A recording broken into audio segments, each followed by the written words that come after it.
What if the biggest lie you tell is the one nobody else can hear dead? The alarm you keep snoozing. The workout you keep skipping. The call you keep avoiding. Today, we're asking how broken promises to yourself quietly train you to quit. Only on The Big Show. Good morning, nation. Good morning, good morning, good morning, good morning, good morning, good morning, and welcome back to Mornings in the Live with Keith Jon and friends. Your live morning show for real talk, motivating content, and big conversations. We got Jimmy on the buttons, and of course, we got our very own producer, Neiman, out there making sure the words sound as good as I look this morning. We got Dwayne and Rico doing the fucking arm wrestle for who's going to own the baby boomer token. He is toothless and proud. His name, Matt Roof. Our very own Dr. John Petricelli, our resident bullshit professor. Brianna, you're always teaching me, man, every single Tuesday. Nation, you will not find this kind of knowledge anywhere on the planet to start your day other than Mornings in the Live with Keith Jon and friends.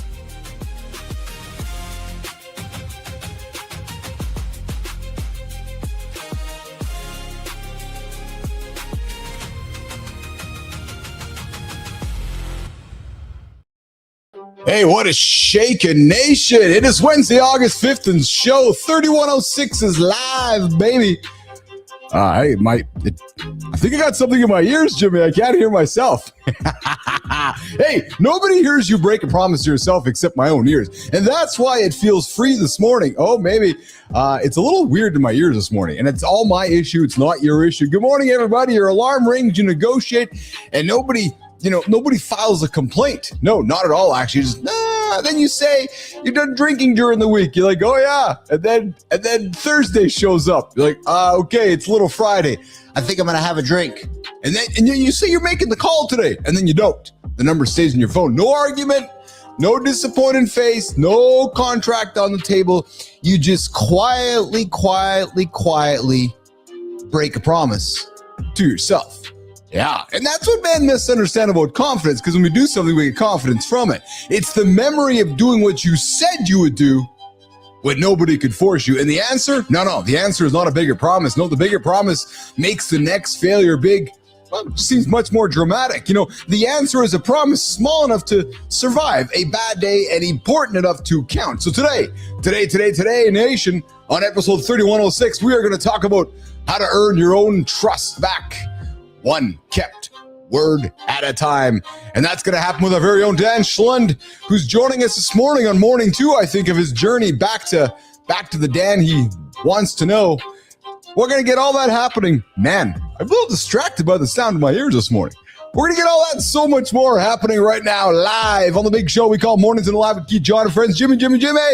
Let's get the morning loop started so I can figure out my ears live on the big show we call Mornings in the Lab with Keith, Jon, and friends. Good morning, nation. Yesterday's show gave us a world champion, an accountability comeback, and a few surprises from Brianna. Our guest Meredith showed how discipline and recovery carried her from injury back to a world record. That's champion work. Then Dan really came back for accountability. Everybody started doing push-ups, and somehow we lost our host on the screen for a second. Then we got to know Brianna beyond the serious questions. Jon's hot seat questions slowly uncovered the person behind the therapist. Every Tuesday, we learn something new about Brianna. This week, bicycles and scuba diving somehow became the biggest surprise. If you missed yesterday's fun, watch the replay. And by the way, handsome chief, we're starting to love Jon's sultry voice. Let's start the morning loop.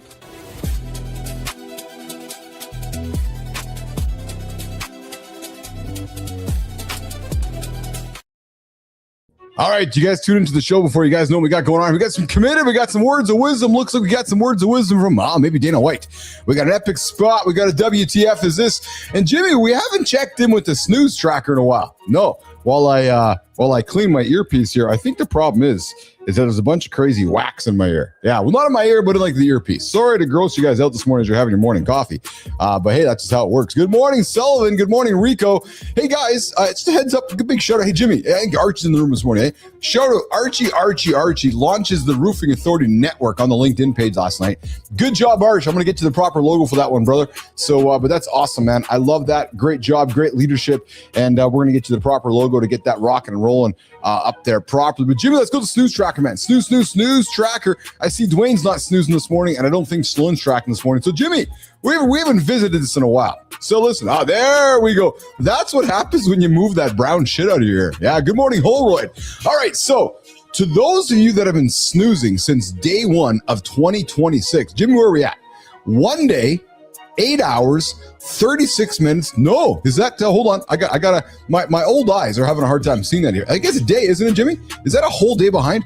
Oh yeah, 1 day, 8 hours, 31 minutes, and 32 seconds. Wow. Just sitting back there laying in your bed, just doing nothing, just wasting your life away. Good times. Good times. Speaking of good times, you guys been to the grocery store lately? If your name's John Anderson, you haven't been because he doesn't go to the grocery store. Listen, so there's some chitter chatter get out there about this whole idea of dynamic pricing. So today's pick a side. Today, man, Jimmy, I feel like I'm just falling apart everywhere here on the show this morning. Everything's just falling apart. Today's pick a side is we're talking dynamic pricing in the grocery store. Jimmy, what's up? So pick a side. Should we all pay the same price for something, or should we be paying for somebody determinant? I hope I never take it down. What are you talking about, Sullivan? So here's the thing. Should we be paying the same price for something, or should we be paying determinant on the price of what we can afford? So some grocery stores are considering this whole idea of pricing content and pricing product based on what your affordability is. Just like some of those restaurants you go to, hey, pay what you can afford to pay. No, it's $50 for the steak. It's not what you can afford to pay. So I have an opinion on this. No, the price is the price. It's not some like, oh, so Jimmy can only afford $1, so I'm only going to charge him $2. No, fuck, man. Jimmy, go to work, get a job, man. So it's, if you want to afford a $5 buck of milk, then go work to make $5. So I'm not a big fan of this pick a side, subsidizing society. It's the same thing I hear going on in New York City there. They're opening up government-led grocery stores. What the is that? Honest to God. Now listen, I'm all about helping humans. I really am. And to those of you guys that think otherwise, I think you're grossly mistaken. But I'm also a business guy who deserves to make a profit for all the hard hours we work. So I don't know. I'm not really all about. I'm really not all about subsidizing somebody's inability to make money because I decided to make money and you did not. So there you go. Pick a side, guys. Where do you come into this one at? Holroyd, Sullivan, Whitaker, Rico. What do you guys think about this one? Are you guys all a fan of dynamic pricing, or are you guys a fan of the price is the price is the price is the price? And I don't care if you can't afford it. Let's like saying, well, I can't afford the Louis Vuitton bag, so I only want to give you $500 for the Louis Vuitton bag, even though it's worth $5,000. No, if you can't afford it, just what it is. Yeah, true story. Hey, I also saw some shit here happening in Canada, Jimmy. So because of the global situation happening with meat, they got Australian beef coming to Canada for like freaking 60% less than local beef. Oh yeah, people are going to be up in arms. I'm sure about that one. So there you go. Pick a side this morning on Mornings in the Lab with Keith Jon and friends. All right, let's keep the show on the road. Trending topic this morning is an interesting one because Anderson and Billis have been talking about this one. And I think we all knew this was going to happen. If anybody goes back and watches an episode from a few weeks back, I'd like to think that we kind of predicted this. Jimmy, what's going on with the trending topic? Where's SpaceX right now? SpaceX lost 47% in 7 weeks. That's not a stock dip, but that's a billionaire rocket doing a belly flop into accounting. Tomorrow, 911 million insider shares unlock. That's not a financial event. That's a workplace fire drill with equity and better shoes. So let's talk about every founder's nightmare. When the story is wearing a spacesuit, but the math is outside smoking by the dumpster. Did you say smoking by the dumpster? Sorry, I got to go for a smoke. I'm kidding. I'm absolutely kidding, you guys. Come on, I don't smoke my first cannabis until about 7:05. Come on. All joking. Hey, I just got a wonderful note. This just gave me all warm and fuzzies. Jimmy, I got an awesome note, man, from a friend of mine. I haven't seen in a long time. And the guy's a few years older than I am. I got a lot of respect and love for the guy. The guy's awesome. It's funny because when I met him, his name's John. Oh, are you kidding me? I just realized that his name is actually John. Yeah? Johnny H. I'll leave the last full name with Johnny H. So I met John. John's actually 10 years older than I am, and Zeglin's 10 years younger than I am. And I met these two guys at kind of the same period of my life. And I was really inspired by both of them. John H. is a very successful businessman here in Winnipeg, and AJ Zeglin, well, he's just a stud. So I told John H. about my journey and my health lifestyle journey in the last somewhat 35 days. And I sent him a note last night. I said, hey, dude, we should grab a coffee sometime. And Jimmy, he sends his note to me. Okay. So let's chat Monday 17th and work out a plan. Looking forward to it. Miss your energy and positive attitude in the gym. Yes, baby.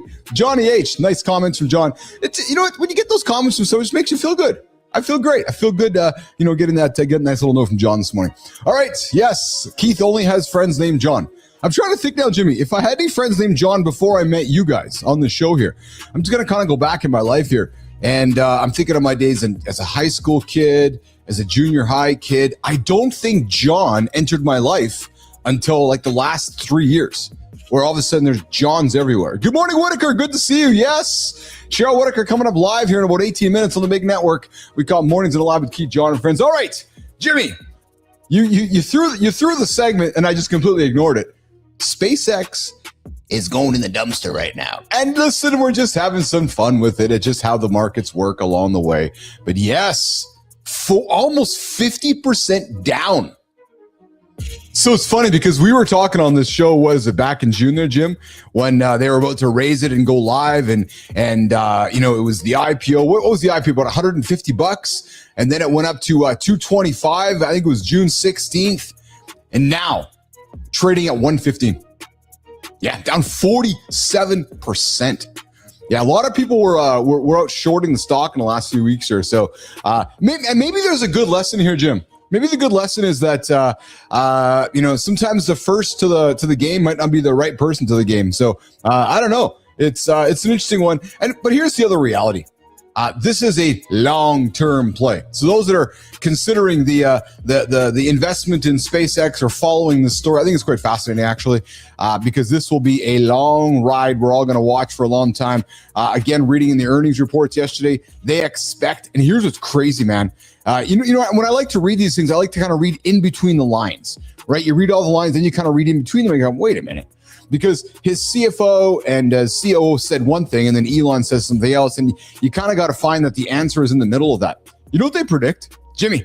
They predict in the next 10 years that SpaceX will have the majority of the global internet on the planet because of their constellation of satellites, and they figure that it's going to be working its way through their network of constellation of product there. So fascinating, man. They're talking over the next 10 years that they're going to be running most of the global internet traffic. All right, Dan Schlund should be here later this morning, checking in on day 2 of his journey back to Dan. We'll call it, Jimmy, we should call it Back to Dan. Yeah, Back to Dan. Speaking of Back to Dan, let's back it up. Anderson's in the house. Let's see what's shaking with Johnny Anderson.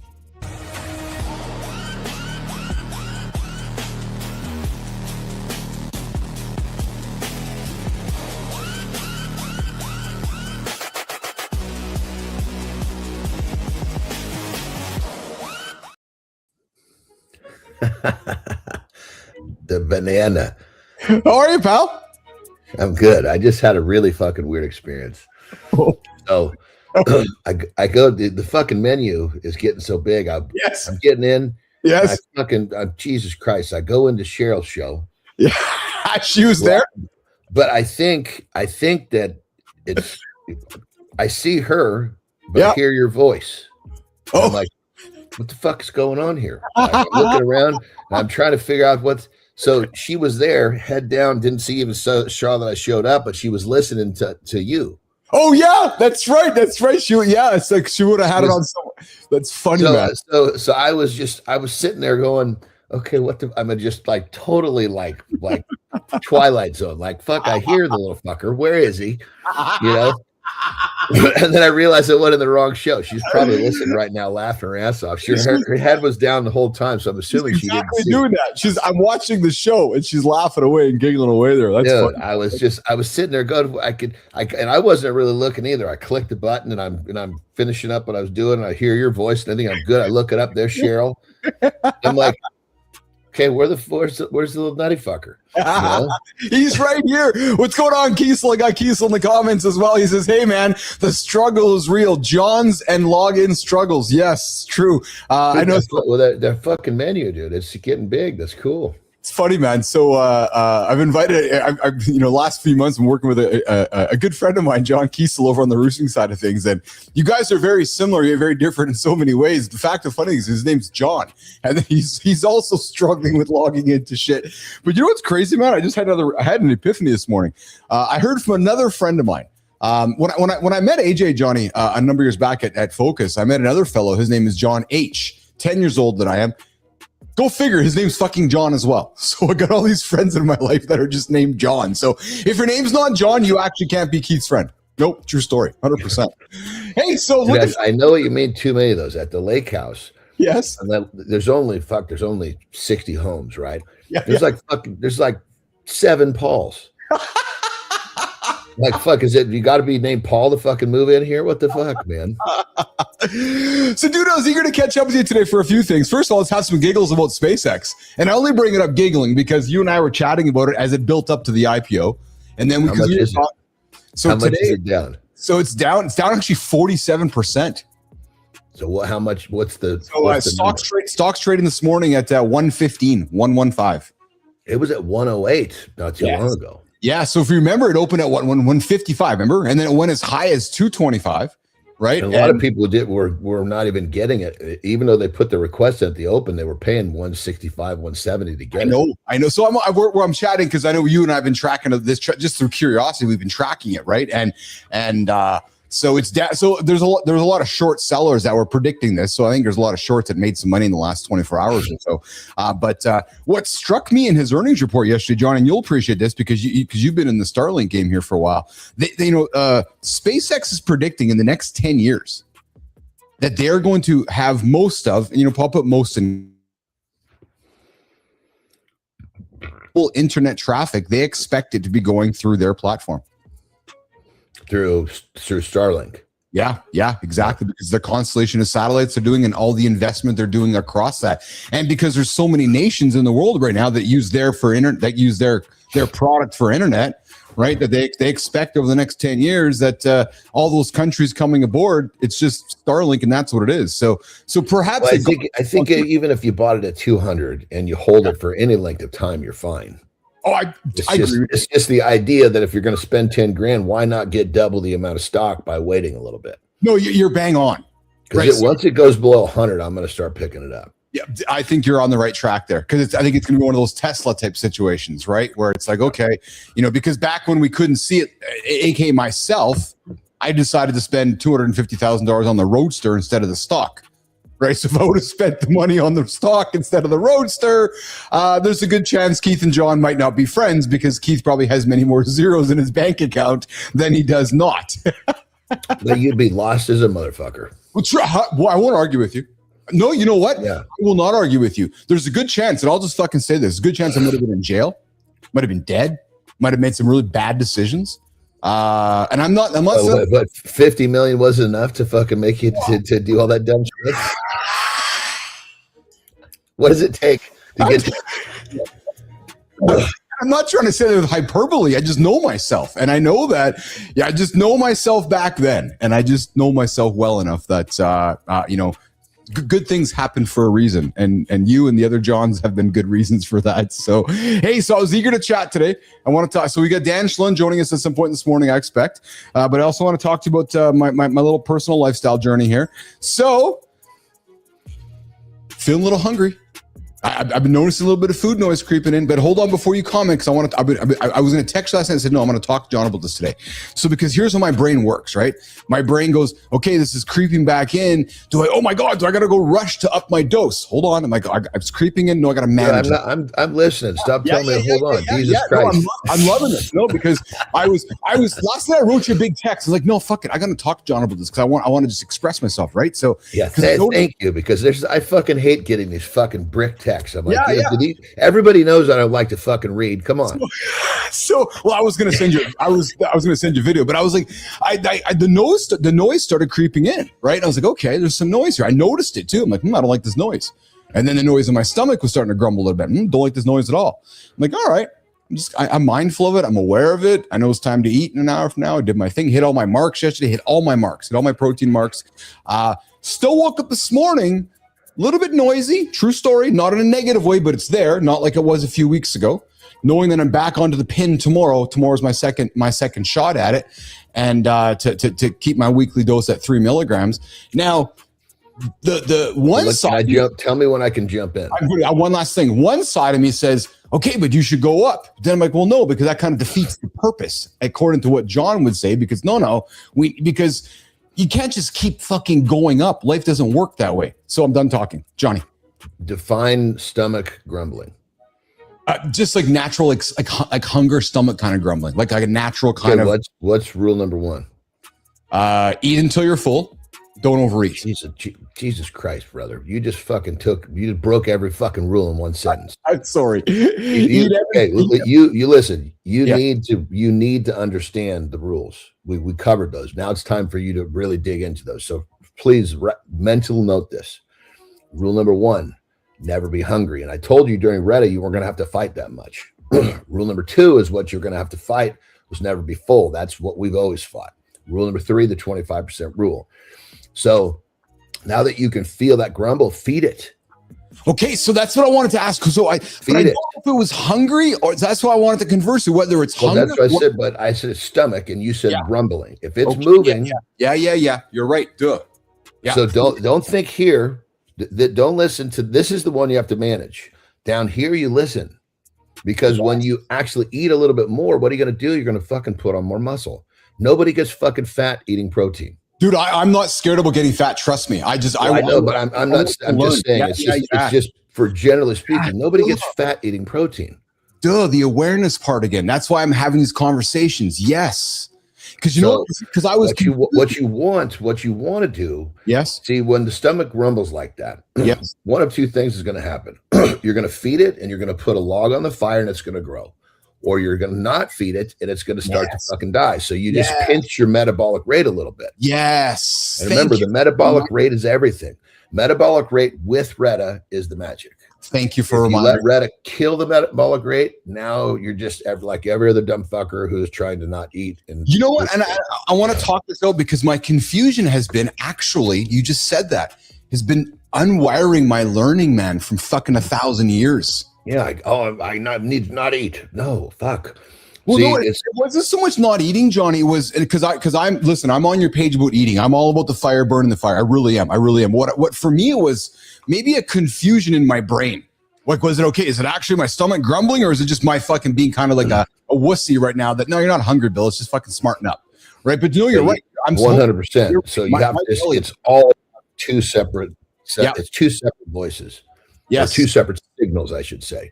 Yes. Yeah. But no, you're right. Now that that's why I wanted to talk about it. I just didn't want to send you a note yesterday because this is what I needed. Yeah. So yeah. So I'm going to, okay, so let's talk about the other side of that. So then, somebody who might not be as educated or having this kind of conversation, would somebody just go, okay, I got to up I got to up myself? Because at what point, usually this is where people panic. Oh my God, it's coming back. It's not working. No, it's all of the things that are helping us are still working. Yes. It's just the part that the easy street now requires a little bit of management here.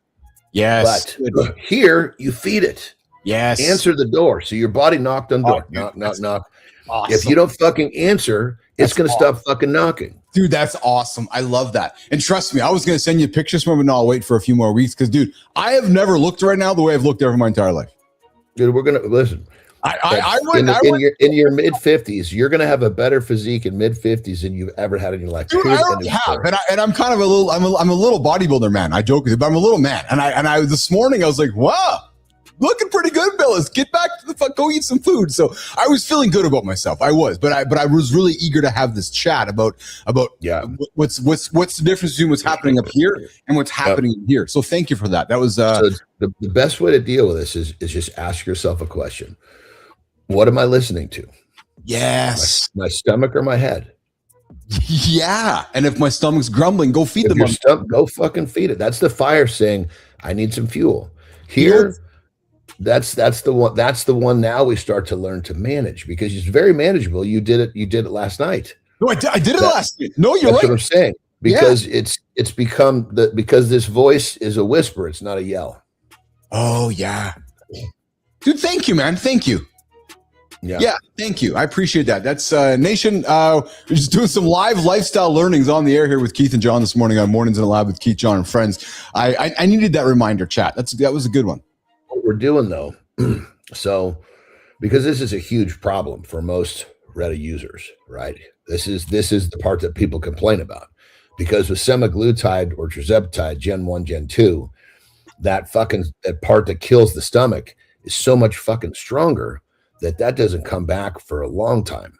That makes sense? Yeah. Sometimes it doesn't come back to the point where people get all fucking sucked up and malnourished. But so we don't, basically for the people that have trouble with this, what we're doing, it's kind of a custom blend. So there's another one. It's not a GLP. It's called cagrelintide. Yeah, so I've been reading. Yeah. So basically CAG is a different set of signals. It's going to the brain saying you're full, you're full, you're full. So it's a different type of hitting that voice in your head. So it's not like you can only take so much Reddit, and we could easily go up a little bit, but it's way too soon.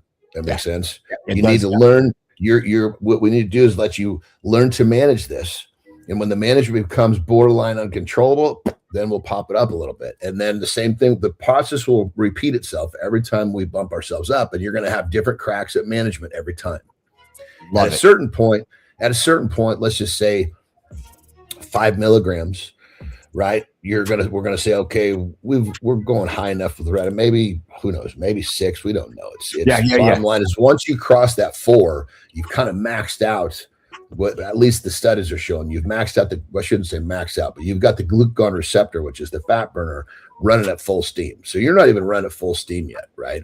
No. So that's when we bring in the custom mix, which is instead of a 10 milligram bottle of Retta, which we call Gold 3, then we'll basically switch you over to what we call Platinum 4, which is still 10 milligrams of Retta, 2 milligrams of CAG in the same bottle. Okay. Interesting. Yeah, I'm actually testing it right now because I'm always because I test to make sure that the mixtures are proper before we bring it. But that's actually we're not the first ones to do it, but we're in the front of the pack for sure.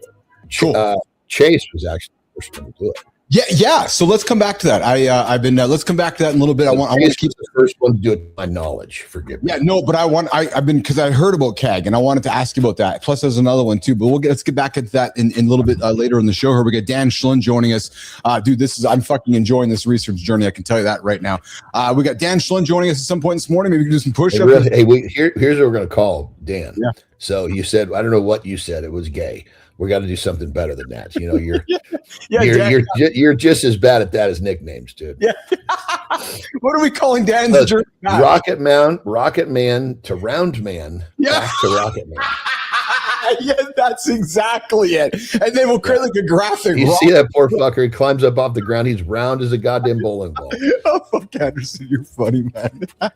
Hey, so guess what might be making a comeback, Nation? And for all my Gen Xers out there, like all of us, we all grew up with this thing, and it's on its way back, apparently. And it might start with a my. Hey, Jimmy, you ready for this one? It might start with a my, and it might end with a space. Again, Jimmy, what's up?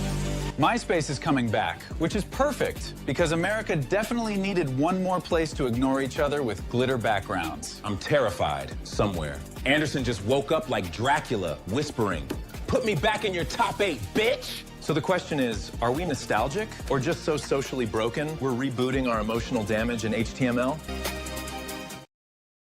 Remember MySpace? Like, that's old school, man. So apparently the owners are looking at bringing it back, largely because the world has become a bunch of AI-generated AI slop. They're thinking, hey, maybe people will like this whole idea of kind of back to the olden days of the internet. So we'll see.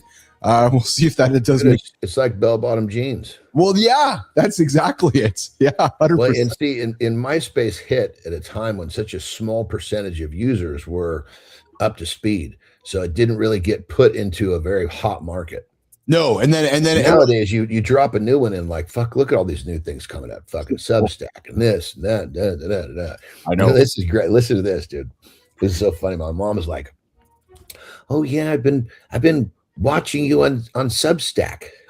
And I was like, I swear to God, I said, I love it. I was like, what is Substack, Mom? And she whips it out and shows me. And I'm like, 4-year-old mom. Because, well, no, is she anyway? Because I love it. Because the team knows that when something new comes out, we start it and start fucking posting. I didn't even fucking know they did it. Oh, that's so good, man. I love it. That's so good. Hey, Jimmy, let's run this committed, man. So, it seems like more and more people are trying to do and we both know the craziest things to get attention. Look at this one. So this guy drops a board into the water, and you might know. So I was like, what the hell is this guy going to do? So he drops like a paddle board. Now start putting your brain together. What he's going to do? He's going to base jump off of the fucking bridge to land on the paddleboard. Like, dude, we're talking like just these incredible feats people try to do. Dude, real quick, going back to that fucking jump.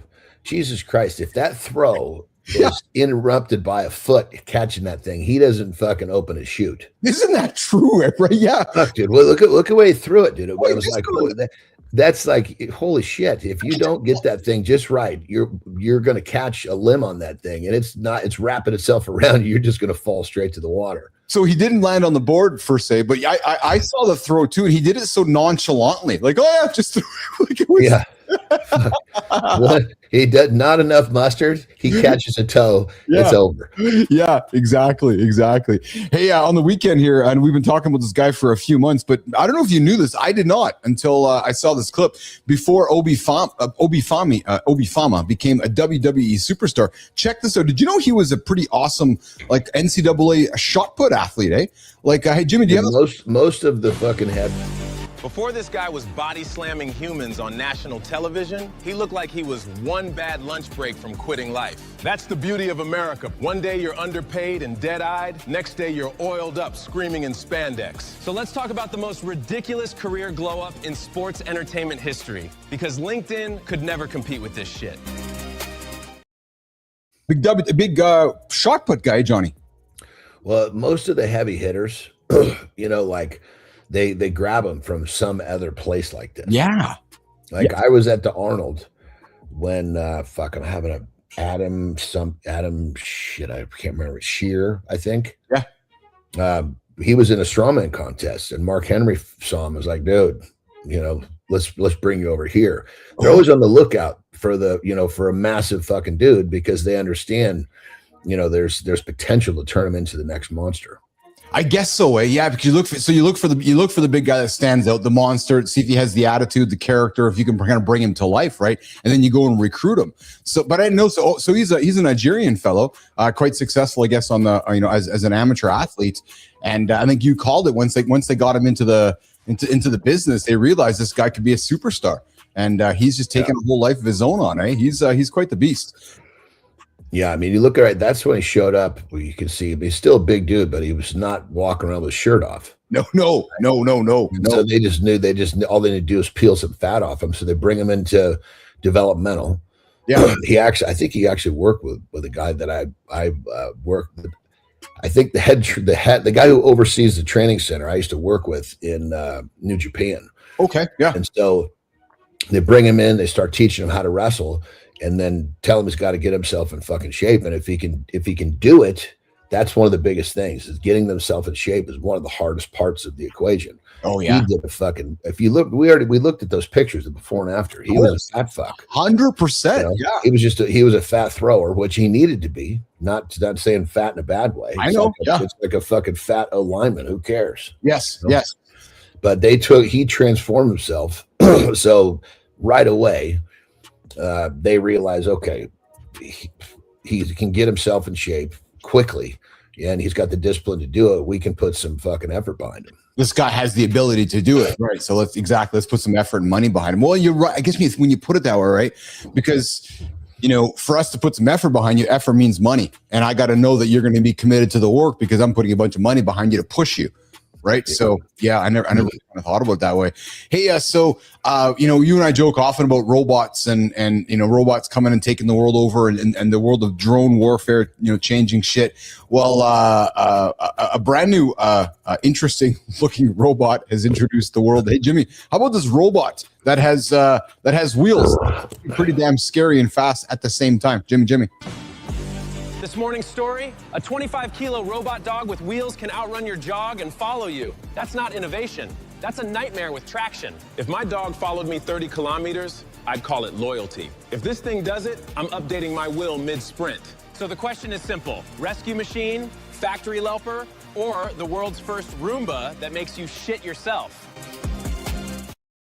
Let me run this clip for Johnny to see this thing, man. Look how fast this thing is.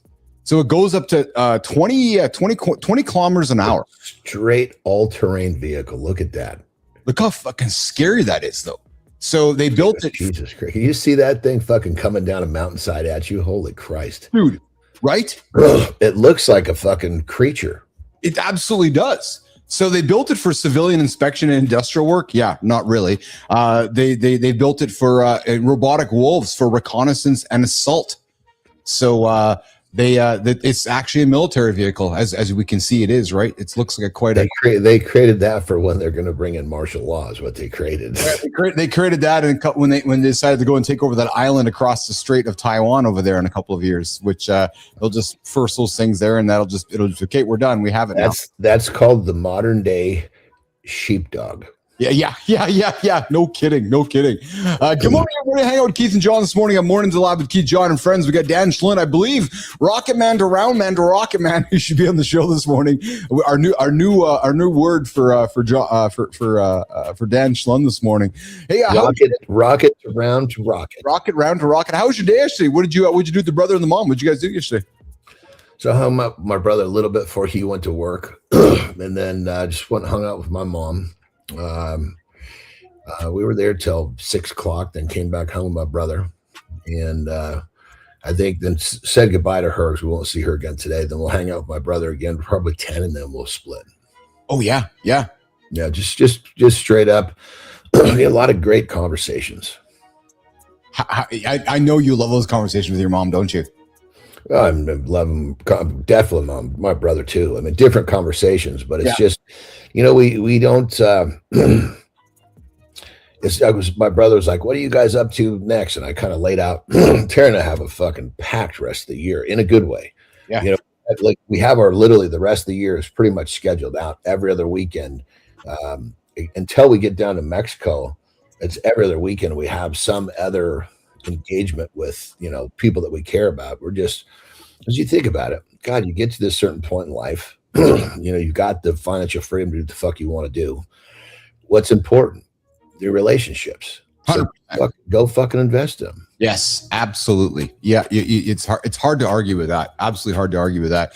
Hey, so ever since I known that you and your wonderful Terry decided to get into an airplane and get some interest around flying, I still haven't told her that story, by the way. Well, so I'm looking for my pilot John's advice on this one.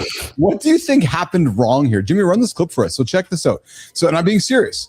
So they were fine. What went wrong there? Everything. More of the question is what went right? Yeah. But I can kind of tell you right there, just from little I know. Yeah. You look at the way that he was. See, he went up, he's turning, so he kind of it looks like he stalled it, and then he wasn't able to make the turn back and flatten himself out. Because when the plane will if he had enough room, he'd have been fine. He could have recovered if he had but it was too far to the ground. Yeah, he couldn't recover. Too close. Yeah, as he went into that turn, he's going slow enough where the plane kind of stalled in the middle of that turn. And if let's say he did another 5,000 feet, he'd have gone down and recovered it, but he came down and hit the ground. Oh yeah. Now he was okay. That was at Quebec City John accident there a few weeks back. Can you imagine the impact? Just fucking straight to the ground, like just straight to the ground. Yeah. It was actually, if you look at that, I don't know how high it was, but he wasn't terribly high. No. It was, to the point where he could actually survive that impact. Yeah, that's Yeah, they always and for a pilot watching this, if I'm incorrect, I very well could be. That's my very limited knowledge of what I see. Well, yeah. So, and that's they say, right, taking off, landing, the heart, the scariest part of flying. It's the low altitudes because you don't have any correction time. Oh, right. Yeah. If you're that's when the instructor, he's like, look, if you keep us above 5,000 feet, I want you between 5,000 and 6,000 feet. You're up here, you do your thing, because he knew that if I fucked it up, he had time to recover. Yeah, well, that would make sense, because when I was doing my flying stuff with my buddy back in our 20s there, we would stall and do that crazy shit way up there in the sky. Yeah. So that you had time to kind of figure it out, right? So, yeah. Hey, so Google Earth made a I see Danny's there. Yeah, Danny, we got the Rocket Man in the green. We'll bring up here in a little bit. Dan Schlund joining us a little bit later this morning for a check-in. So Google Earth made a big no-no last week. They launched this ability for people like, humans make me laugh, man. So they gave people the ability to, put real life events on Google Earth. And of course people did. Jimmy, let's run this clip to talk about this.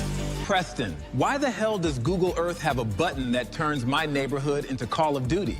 Because apparently seeing your house from space wasn't creepy enough. Now it can add tanks, smoke, and emotional damage. So the map we use as proof can now lie beautifully. Cool. Let's talk about who approved the make-believe button.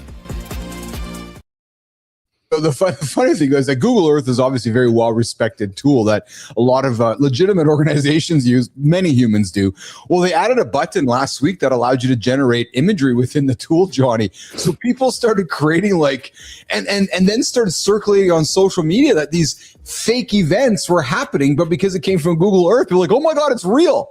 When it actually wasn't real. So I laugh because it's like, of course humans, right? Where they were putting all this. You're spending all your fucking time looking at Google Earth. Jesus Christ. God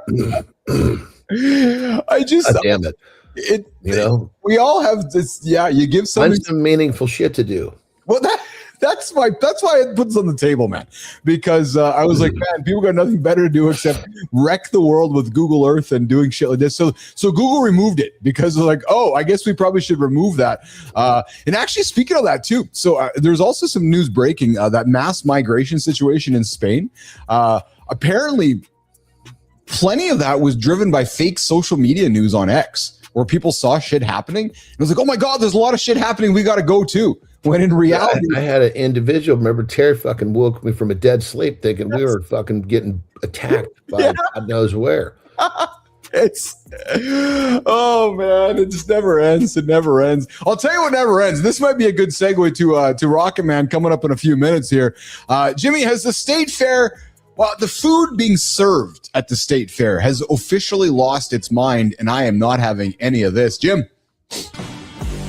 Preston, I came to the state fair for funnel cake, not a pulled pork s'more that looks like it needs therapy. That's not dessert. That's a barbecue sandwich having a nervous breakdown under marshmallow trauma and chocolate drizzle. And Iowa said, hold my beer, $99 caviar chicken nuggets. At this point, the fair food is just rich people dares.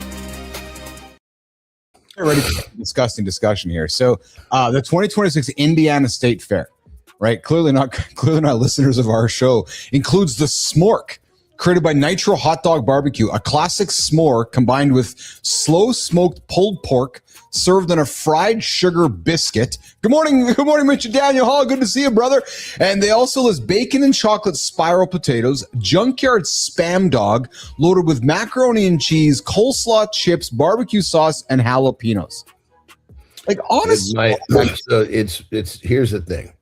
My tongue would like this, but not nearly as bad as my stomach would want to reject it. I have a whole lot of challenges with this, though, and I know we all get to make our choices. But Jesus, yeah, I'm with you, Petro. Like, and that, we go all suffer this crap, and then we go on, we attack our Ozempics, and then we bitch and complain that they don't work because we make all these bad. Like, this doesn't help anybody. None of this helps anybody. Well, if people had a little goddamn discipline, we would be having many of these conversations. Yeah, that's true. It's interesting. I was talking to yesterday. I want them to remain nameless. A friend of mine who I know is on a GLP, and she's up here in one. I think Ozempic actually. And she was, oh Jesus, in the dark ages. But dude, out there crushing wine, fried chicken, pizza, all the crappy food because she thinks she can. Yeah. Like, but that's how that shit was. See, Ozempic was brought to the table that this is just going to help you limit your overall calorie intake. Here's what they don't worry about what the calories are. Here's what angers me about my country is I'm gonna educate you about Canada for a second here. So the prescription she's on, I have paid for because it's funded by healthcare, so I'm paying for it. All right. So as she continues to make those bad choices, Johnny, and go on the prescription that I'm paying for along the way, and then when she doesn't make any different choices, and then eventually probably ends up in the hospital or going through healthcare because she's not healthy. Guess who also pays for healthcare? Me. So it's like this never-ending. Listen, everybody in Canada, go make bad decisions because the rest of us are going to pay for it for you. And I know your guys' care system might not be any better than mine, but it just drives me fucking bananas, man. It drives me nuts. Anyways, there's my little rant this morning on that one. Yeah, well, you throw that. We're going right back to my statement from the fair. If people had a little discipline, we wouldn't be having a lot of these conversations. Yeah. Well, speaking of discipline, maybe it's the time to bring in the discipline of man himself. Hey, Jimmy, let's bring in the Rocket Man to the Round Man, back to the Rocket Man. Jimmy, Dan Schlund's going to join us for... Stretch it out. Dan came back for accountability, and apparently that means all of us are one Jon idea away from push-ups. Exactly. Everybody loosen up and stay visible. Let's see what Jon makes Dan, Preston, me, and the nation do today. I love it. There you go, Schlund. What's going on, Schlund? Good morning. This time I'm here at the appropriate time. Yes. Your journey has been deemed Rocket Man to Round Man, back to Rocket Man. Yeah. So one day at a time, we're leaving the Round Man behind. Yeah. Tomorrow you'll see me doing this in my RV. So that's awesome. And you know the beautiful thing about a set of push-ups, you can do it wherever the fuck you want to do it. Yeah. You know, Johnny, so tell you about this. So yesterday we had Schlund on the show, then we all just sneak off. And yesterday throughout the day, I sent Schlund, no, at 10 o'clock, I said, Danny, I'm having my protein, man. I'm getting my food in. And then a couple hours later, he sent me a text with, I got my groceries. I get my groceries packed for the RV. So Anderson, we got him on this mindset, and then he's here again today. So brother, handing off the magic stick to you, Mr. Anderson. What are we going to get Mr. Schlund to get after today? I think we're just going to keep it simple, man. We're just going to keep doing some push-ups. And I'll tell you, today, these push-ups are going to make me feel really fucking good. So I'm looking forward to it. All right. Well, let's get after it. Jimmy, it's push-up time. Dan Schlund, Jon. Come on, bud. Let's do it. This morning, the Mornings in the Lab with Keith Jon and friends. We're getting after some push-ups right now. Hey, Archie, let's get your ass down there, brother. Jimmy's down there. Let's go. Let's get some push-ups in there. Hey, Daniel Hall, if you're there, let's get on the floor, do some push-ups, man. Petro, Cheryl. Well, Cheryl's busy in her show right now. The other Whitaker, the Sullivans. Let's get after, guys. Let's get yourselves moving this morning. Holroy, let's get down on the floor there, do some squats, do something. The goal is just to get ourselves moving right now, guys. Just to get ourselves moving and get some energy into the system. And I see Archie's getting after it over there, and the Handsome Chief's going to do some commentating along the way here. So I'm loving this, man. I'm getting so much joy out of seeing somebody get their act in order, so to speak. So Anderson's on the floor, Schlund's on the floor, and this is a brand new segment we are calling From Rocket Man to Round Man and Back to Rocket Man this morning on Mornings in the Lab with Keith Jon and friends. Brand new segment, guys, 8:45 Eastern time. We got Schlund joining us for some fun. Just keep everything in motion. There we go, Dan. Yes, brother. That is awesome, Anderson. That is awesome. Man, that's awesome. That's good. I tell you, I needed that. every day I'm just a little bit more sore every day, but it feels good. That's awesome. So, brother, if you need to do it from the knees, do it from the knees. I did. Good. And don't listen. Who cares? The bottom line is you're doing it. Yeah. No, you're absolutely right. I was making a joke last time. I'm not doing girl push-ups, trying to be funny. But you're absolutely right. You can get so much more workout if, you do that step. You know when somebody says, to it. So why are you doing girl push-ups? You know what I say? Because I'm a woman trapped in a man's body. Yeah. Well, it's better than doing nothing. Because often you're like... Right, because that's the other choice, Schlund. The other choice is not to do anything, right? So, exactly. I'm glad to see you get down there and doing it. And brother, I'm proud of you, man. We got 3 days in on this, man. Look at that. Monday, Tuesday, Wednesday. And you know what I love about this is Sunday, you took the courage, said, I'm going to go back to the guy's show. And you had no idea what was going to happen on Monday. Next thing you know, you're on Monday going, holy fuck, I'm actually now in this thing. Well, now you're 3 days into this new kind of little habit here. So good for you, brother. Yeah, getting up a little bit early and just... Are you? Yeah. Yes. Yeah, just a little bit. So it depends. Sometimes I fall asleep late. Yeah. Sleep into about 7, maybe at the latest. How was your sleep? You go to bed, brother? About midnight. So I'm not getting a full 8. Okay. Not so all what the time? time. What time should you go to bed?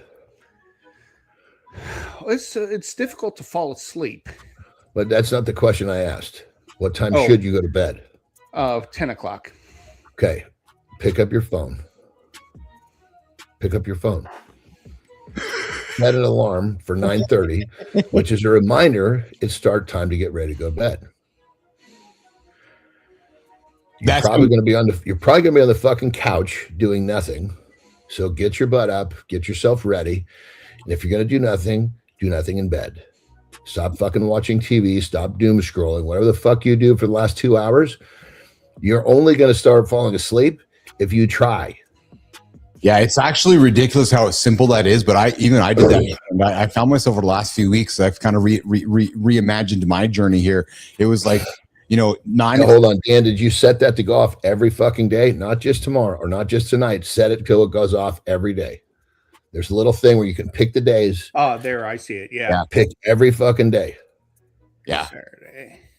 I have it now too. I do it. I'm very diligent in that actually. Last night I was in bed super early last night, and actually I what John was saying, Dan, was even last night the family was just sitting around watching some TV, and I was like, well, you know what, Johnny, my stomach. I was like, no, I'm just gonna go to bed. So it's exactly what I did. Now I probably should have fed myself, and granted, as per our conversation earlier, but that's not my point. My point was, you need to go to bed because I just knew that.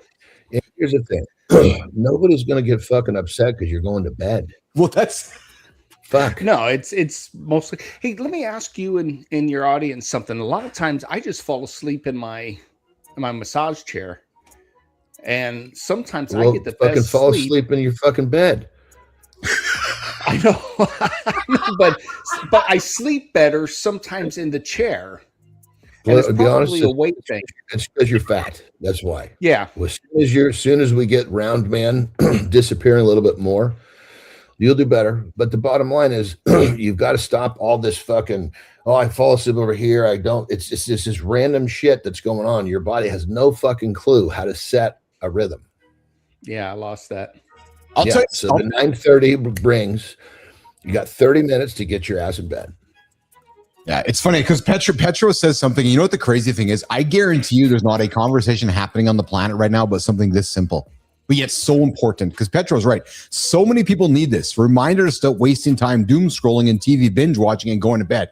And what I love about this, Schlund, is that if we go to a doctor, Johnny, like an actual Western traditional medicine doctor and talking about life and lifestyle, we're not having this conversation. Yet the impact of this conversation right now probably has more to do with your entire day than, you got to go on this prescription, or, you got to do this. When in reality, the basic of this right now, the power of this, like just think about the compounding effect of this conversation we are having right now. It's true. You can't deny it, frankly. Well, it goes back to one what John thing. said, One thing discipline. will keep me up. One thing will keep me up past when I'm supposed to go when I'm going to bed, and it's happened a lot here. Fuck, I've gone to bed at like 10:30 multiple nights since I've been on my trip with my brother and my mom. The one thing that will keep me up is a conversation with someone that I love that's meaningful. There you go. Because there's a real purpose that, like, I don't get to see my brother often. I don't get to see my mom often. So that's a reason for me to actually invest in that conversation. Yes, I'm a little tired, and but there's actually something that I'm gaining. It's something that I can't have when I'm gone from here today. Yeah. Hey, Johnny, would you offer Dan an invitation to do something more yet, or is the fact that he's here 3 days in a row with us that's his goal? No, right? you just got to keep it simple. We don't even need, like, what are we going to do today? The same fucking thing. Yeah. Maybe even fucking, we'll be doing the most we're going to basically be doing push up, maybe a body weight squat. Would love to get to the point where you'll be doing burpees before long, but right now That's too big of a bite. I guess what I'm asking you, you get off the floor the first time, that was not an easy deal. It will be soon. So turn that into a burpee will come. But we're not trying to ask you to do things that are too much. We just want you to stay in the groove. What about Johnny walking? Dan, do you walk a lot? Like, do you get up and move, or do you find yourself mostly stagnant throughout the day? Mostly stagnant. Yeah. I'm usually right here at my desk doing my work. That's why I like these RV trips, because we get out, we get moving. Oh, yeah. And do some hiking and things like that. But it gets harder because I let myself go so much that it's a, kind of a struggle. And that's what we're doing is we're making this little rhythm, just like brushing your teeth. Brushing your teeth when you're young. I remember when my mom told me, okay, now you know how to do this. You need to do this by yourself every day for the rest of your life. And I started crying. I have to do this every day for the rest of my life. Oh my God. Well, I'm not going to. That was how fucking easy as brushing your fucking teeth, for Christ's sake. Well, this will be like brushing your teeth before long. That was Brooklyn a few years back, Johnny. What do you mean I got to brush my teeth every day? Every day. Oh my God. How many things do we do every day? I remember that actually. She was so upset when she's like, I don't want to brush my teeth every day. No, every day. It's actually what you got to do. There are so many things that we do every day that we shouldn't fucking do. Why are we upset about doing something every day that we should fucking do? Oh, and Anderson logic is too good sometimes. Danny, we're going to walk you out here in a quick minute. What do you got on your agenda today, Mr. Schlund? You said you're heading out tomorrow, or you're getting, and where's the RV? Here in a couple of hours, go over to my hangar. We'll hook up the RV, load up the rest of the stuff. And then probably about 10 o'clock my time, we should be driving away, heading up to Kentucky. So it's a short 13-hour drive for us. Okay. I'm used to going to California and stuff, but yeah. And then when you get there, what's the plans once you get there? Family reunion. Okay. And then what does it, if I can ask you this, does it make you nervous being in situations where you might be presented with choices you're going to kind of maybe struggle with? Maybe it's a drink, maybe it's some food. Do you think about that, or is that not in your mind right now? Not in my mind right now. Good. Right now, it's just kind of I'm there. I'm with them. They don't drink a lot, anyways. Okay. Good. And yeah, it's just. And then you stocked the RV yesterday. Can I ask? Would you stock it with some good quality fuel for yourself? Not really. No, not really, because typically when we're driving, we have very little option but fast food while we're driving. And then once we get there, why would you? So the question was, did you stock up the RV with good quality food? And the answer is no. I know, but then you're saying very limited. All we have is fast food. You're limited yourself because you chose not to put good fuel in the fucking RV. Yeah, and that's where my lack of cooking comes in, because I don't know how to prepare. You don't have to cook. Your excuses are fucking so bad, dude. You don't have to cook to put good fuel. That's what's in my mind. And I'm just telling you the truth, because that mind of yours is really good at convincing you all this fucking stupid shit. And I'm just here to be the voice of honesty. And you know what? I'm absorbing it all. And I know, and you're doing a great job, brother. You're doing a great job. You came on the show the other day and I saw you were a little more round, and I decided I had to give you a poke, and look where that poke led us. I love it. Okay, here's the thing, brother. If we all need someone, and I bet right now I'm probably the one. We all need someone in our lives who will be fucking honest with us. Yeah. And right now, this little bit of honesty is little by little programming that brain of yours to realize, maybe I should fucking stop at the grocery store and get some bags of hard-boiled eggs and put it in the fucking RV. So, maybe when I go pick up my fucking Big Mac, I'll have a couple hard-boiled eggs before I eat that Big Mac. This is a great little step. That's a good idea. I like that. And we're going to fill your brain with all sorts of wonderful ideas. But we're just starting off with, all we need to do is just have this little rhythm of every day. Once we have this rhythm every day and the everyday becomes easy, then we start stacking things on top of the everyday easy. And each little stack is still easy. And then you've got all of these little easy things that have added up. And you're like, fuck, this whole thing is easy. And now you're back to Rocket Man. Yeah, I'm even to the point now where I think when I come back, I'll just start hitting the gym again. I'm paying for the damn membership. Dude, you know what, dude? You are the fucking gym owner's dream. I am. And I know it too. I got it at such a low price that it was like it's cheaper to keep it than to cancel it and re-up it. Dude, see again, you are the dream. Absolutely. A lot of margin on Dan Schlund. Dan Schlund, Keith Billis, John Anderson live on Mornings of the Lab. John and friends. All right. So, Danny, we're going to walk you out before we do real quick before you go, brother. Yes. You're doing a fucking great job. I appreciate it. Great fucking job. And just all you got to do is just keep taking these little bitty fucking steps, but you can't miss a day. Yeah. Because this is accountability. Because this is a rest of the life thing, Dan. And I think that's to John's point. Right? Is that like, that's not like, there's no, like, we're not rushing to the end of the line here. There's no, like, I always joke with John, like, we're here. That's why I offered you show, like, we're going to be here forever. So, like, you know, this is an end of life thing. This is a 20, 30, 40, 50 year. This is not a, okay, by September 1st, I'm done with Keith and John. Really? What are you doing next? Like, and that's why maybe I would even caution, and Johnny, correct me if I'm wrong, but I'm kind of hearing maybe in Dan's mind, I'm going to rush to the gym next week. Maybe not. Maybe just get up and go for a walk, or just get up and. He's not going to the gym. Oh, see now, okay. I see the psyop there. Now I didn't say I was going to go start, just massive pushing. I'm going to go. Brother, you can't go massive. You don't have the ability to go massive pushing. Fuck. Sure. Listen. Do whatever the fuck you want with the gym, as long as you're showing up here, getting your little step. That's it. Yes. That's it. You can't say, oh, I'm going to not get my little step in the morning because I'm going to go to the gym, because guess what? You won't fucking go to the gym.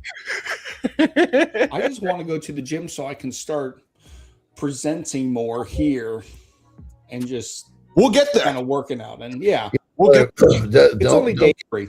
Don't get ahead of yourself. You just got to make this very simple, very easy. All you're doing is you're adding this to brushing your teeth and wiping your ass. That's all we're doing. Yeah. Simple. And keep in mind, when I swatch you in the chin and I'm honest with you, I'm always going to give you a hug at the end. So realize you're going to have the iron fist with velvet glove. And you know what's unfortunate about this too, and we're going to come back and talk to this when we're in the second hour here, is that more of us as human beings, and Dan, I think you'd agree with this actually, I'm being serious here, more of us human beings actually don't hold our friends and our loved ones accountable like we're doing it right now. Like we just, and for some reason, we as humans never do that, do we? I love my brother to pieces, and I've been talking with John about this, where it's like you. The good news is, Dan, is that we led you to water and you want to drink it. You often say to somebody, "Hey, here's the water," and they keep turning away from it. You're like, "Fuck, oh. Right?" Yeah. So, anyways, so think like this, bro. If I can see that your brains kind of you are starting to kind of poke out and want to reach more, which is wonderful, right? But here's the thing. Just remember, we don't want you to overextend yourself, because the classic move is someone gets a little bit of steam like you have, and then they start all of a sudden the little step that's very manageable, like brushing your teeth, turns into this unmanageable step that you can't maintain, and you're back to where you started. That's what you've done over and over and over. And we're here to do this very different. We're just going to create a rhythm that it just kind of happens. You just find yourself wiping your ass. You just find yourself brushing your teeth. You just find yourself doing push-ups in the morning. You just find yourself going for a walk. You just find yourself doing all these things. And next thing you know, it's holy shit, my life has changed. But because remember, simple little steps that are stacked on top of each other, that are manageable, that you don't overextend yourself. That makes sense? That's good wisdom, man. Yeah. And to be patient. You've spent however many years doing this. It's going to take however many years to get back to where Rocket Man will come, but we've got to be patient to get him back. Otherwise, you'll get a quarter over there and you'll burn out, and you'll be back here where you started. Yeah. What's really cool about this too is that we know as human beings that inevitably these steps work, right? Because, we know that if we make bad decisions, that way works. So we know this way works as well. We just got to put the daily steps in. So how's this? I'll make you a deal, brother. Just keep showing up doing like this. when you want another step, you ask me, and I'll give you another step. But when I give you that step, that means you come back to the show the next fucking day, and you have to have done that step with with regularity. And when you've got that one, I'm ready for another one. And I'll keep giving them to you, and I'll make sure that you don't reach too far, and I'll make sure that we build this whole thing the way it should be. And this whole thing will just, next thing you know, you're just doing all these little things that turned you back into Rocket Man. It'll happen. Good. It'll happen. Guaranteed. Rocket Man Dan Schlund joining Keith and Jon this morning on the check-in on Mornings and Alive with Keith, Jon, and friends. Danny, have a great day. Be safe, brother. I'll see you in the texts. Okay, pal? Brother, you too. See you later. You're doing a great fucking job. Keep it up, brother. Thanks, Jon. I love it. All right, Schlund's out of here. Anderson's going to do a lifestyle tip, and then we're going to reset hour 2 and come back with some more conversation. We're going to get into breaking promises to ourselves, and I want to come back to the peptide desk. I want to talk a little bit of CAG and Retta and so forth. So all that and so much more coming up hour 2, Mornings and Alive with Keith, Jon, and friends.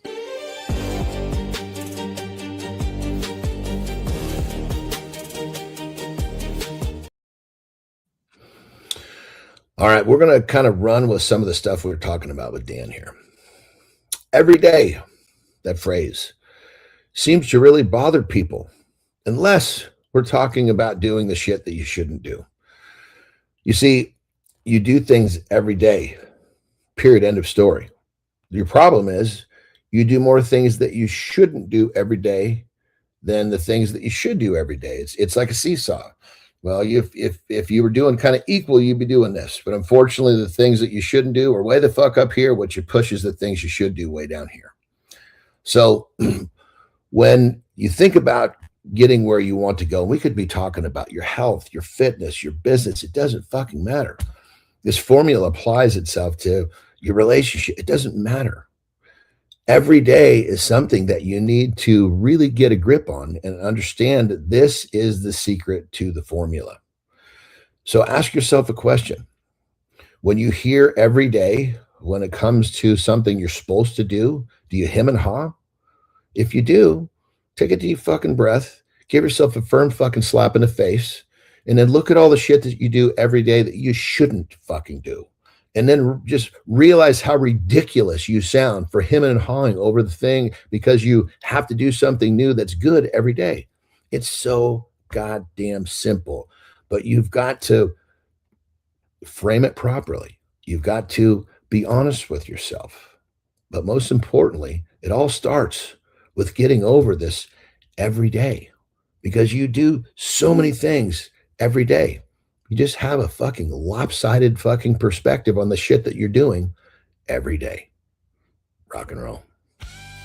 What if you could build a re-roof estimate without wondering what you missed? Nobody gets everything on the first trip. You measure the roof, get back to the office, realize you forgot a curb, a drain, or rooftop equipment, then you're driving back out. And every extra trip costs time. Worse yet, if you miss something in the takeoff, you own it.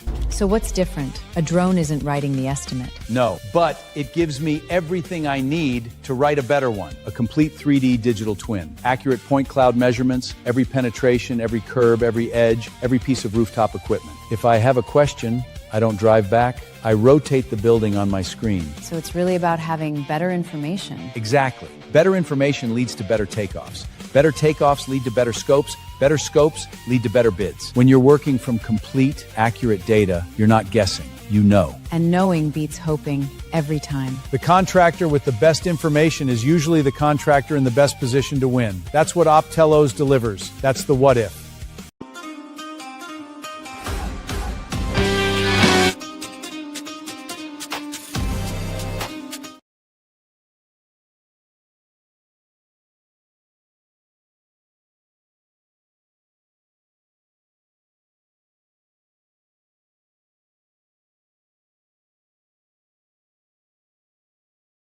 A second here. There we go. Now, Jimmy, it's your button, man. What are you doing? What are you doing? Hey, good morning, everybody. What is shaking? What is shaking?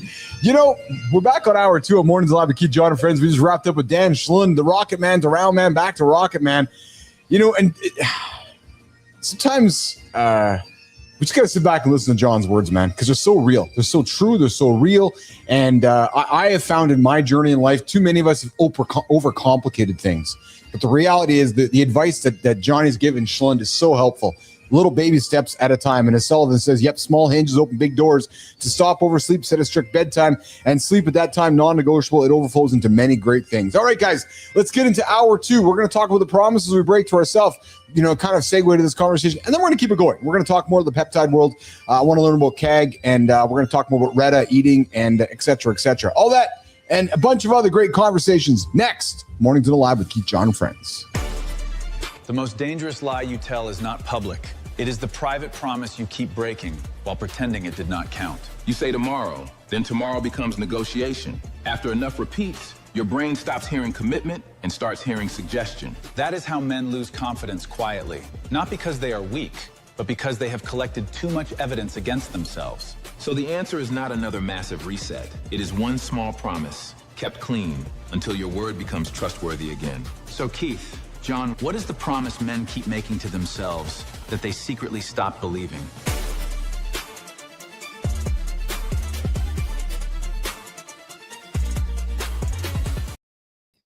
Bro, great coaching to Dan, man. Great coaching to Dan. And the irony or the coincidence, the title of this little segment here is Every Broken Promise We Make to Ourselves. How many promises do we make to ourselves and we break them? Right. And it's funny because Danny was breaking it on the air. I filled up my RV with food, and then he goes and says he's going to eat a bunch of fast food along the way. You're like, Dad. No, even better. He says, did you get a bunch of food? I went to the grocery store. And, did you get some good food? No. And then the answer is, well, all we really have is fast food. Okay, so your options are shit, but you put shit in the RV also. But that's just the brain. His brain is so good. Oh, I know. Convincing him to do the shit that he shouldn't do. He somehow makes sense of it, and that's the challenge. Is that our brains? We have to really fucking get a hold of redirecting how the thought process goes. It's unbelievable, and I would offer, Jon, because I want to put myself into the situation. I would liken it to when I went and I saw the Odyssey with Carter a few weeks back, and I started my Retta routine.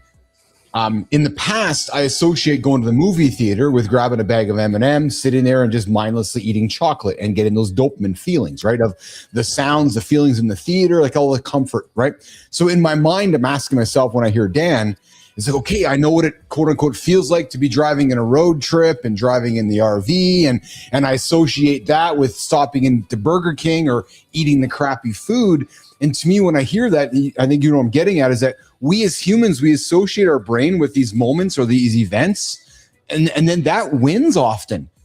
Because it's like, that feeling of being in the road, driving freely to my next destination. This one Big Mac's not going to hurt me, because it's like it disrupts the routine. And I think that's the biggest struggle we often have as humans, that we get so used to how we feel in a situation, we then make bad decisions. Yeah, I mean, you can play it 100%, and you can play it so many different directions. Yes. Well, that hard-boiled egg's not going to hurt you either. No, but I know, but you're proving my point is that Dan hasn't had the ability. Yeah, that's 100%. It's just framing it. Yeah, right. I'm like with you. It's just you've got to have the brain kind of see the other side. Yes. That burger won't hurt me. Well, neither will the egg. Yes. Well, then I again putting myself into the shoes was learning. Okay, so I'm going to go and crush that pizza or that cake, and then I'm going to drive my car. I'm going to feel really shitty. I know how it feels. I've been there. Wait a minute.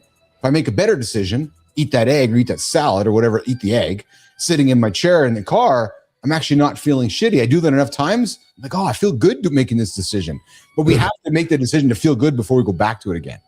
And that's the thing is with Dan where he is right now is that his normal is feeling poorly. He doesn't understand that's his normal.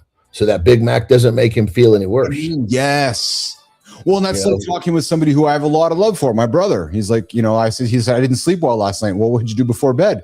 I had 3 whiskeys. I'm like, like I banged of course you didn't sleep very good because you ended your night by having 3 whiskeys. Like, dude. Yeah.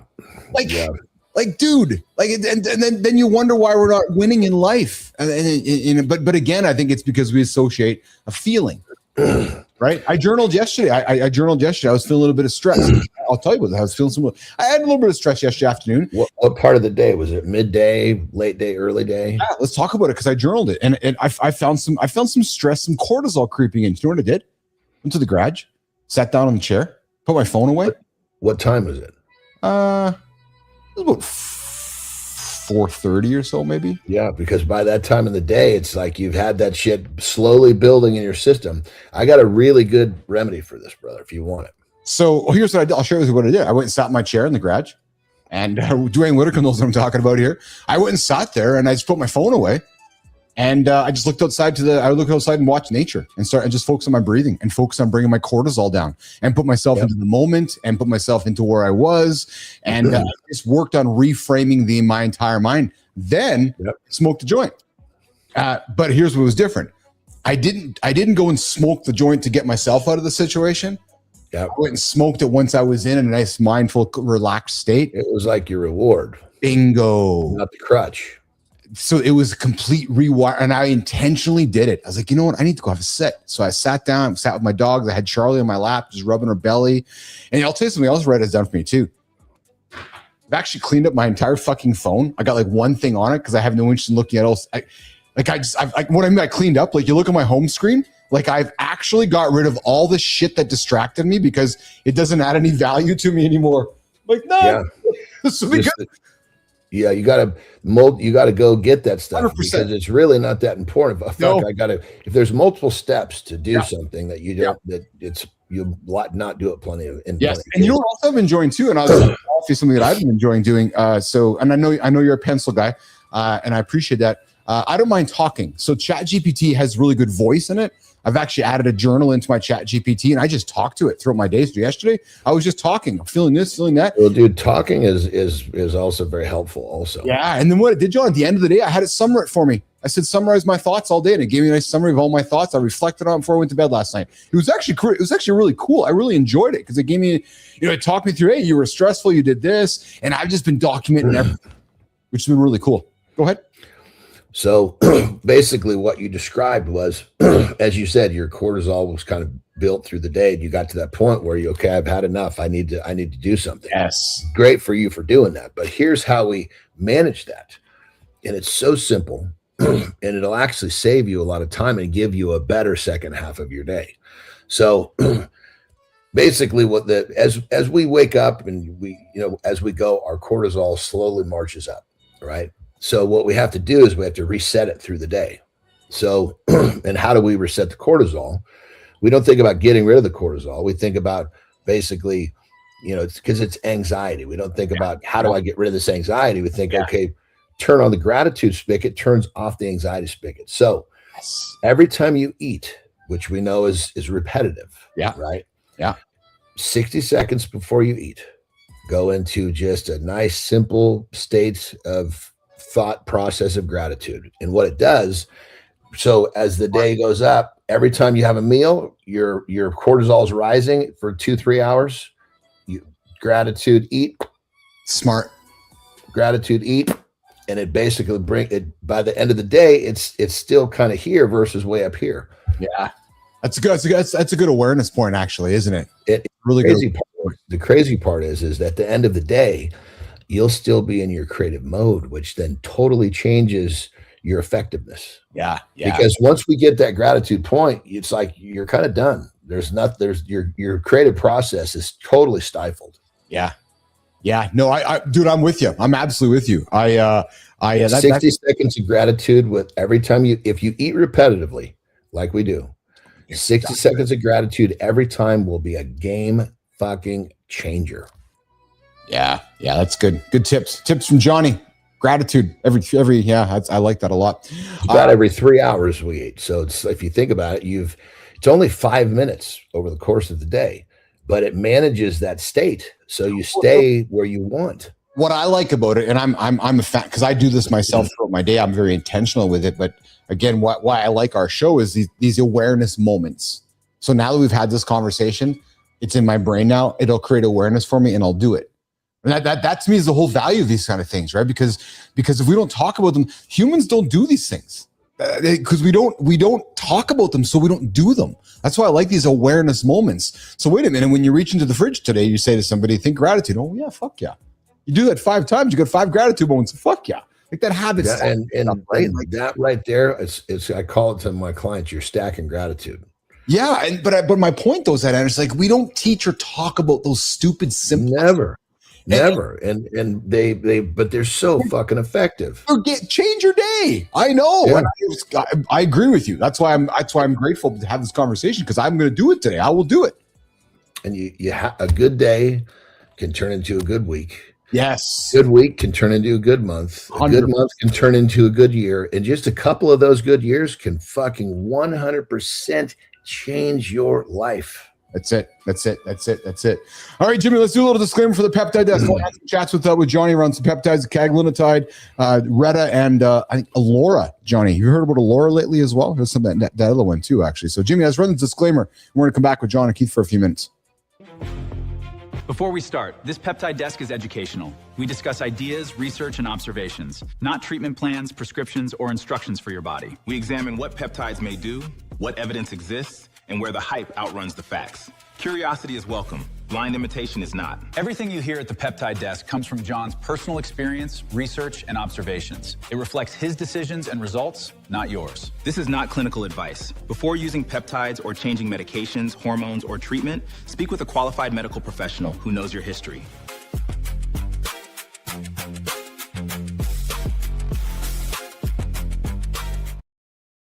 Hey guys, about a month ago, I started my journey into researching peptides, and as a result of it, we've been bringing it into the show to teach, for me to learn, for you guys to learn, for us to have this conversation around peptides. Johnny, so let's talk about caglinitide, right? It fucked me up for a while too. So just call it CAG. Everyone knows about CAG, kind of like Retta, but it's cagrilintide. Okay, yeah, and it's not a new one, I choked on that fucking one for a long time. So it's not a GLP. No.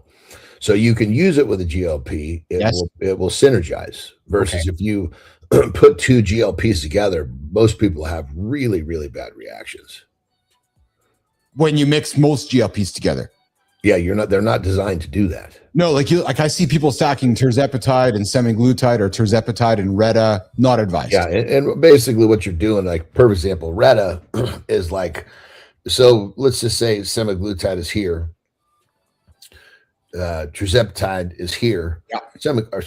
Retta is way the fuck up here. Yes. So you bring in one of these down here, you're cutting the knees of this fucking amazing molecule. You're basically handcuffing its possibilities. Let it do its job.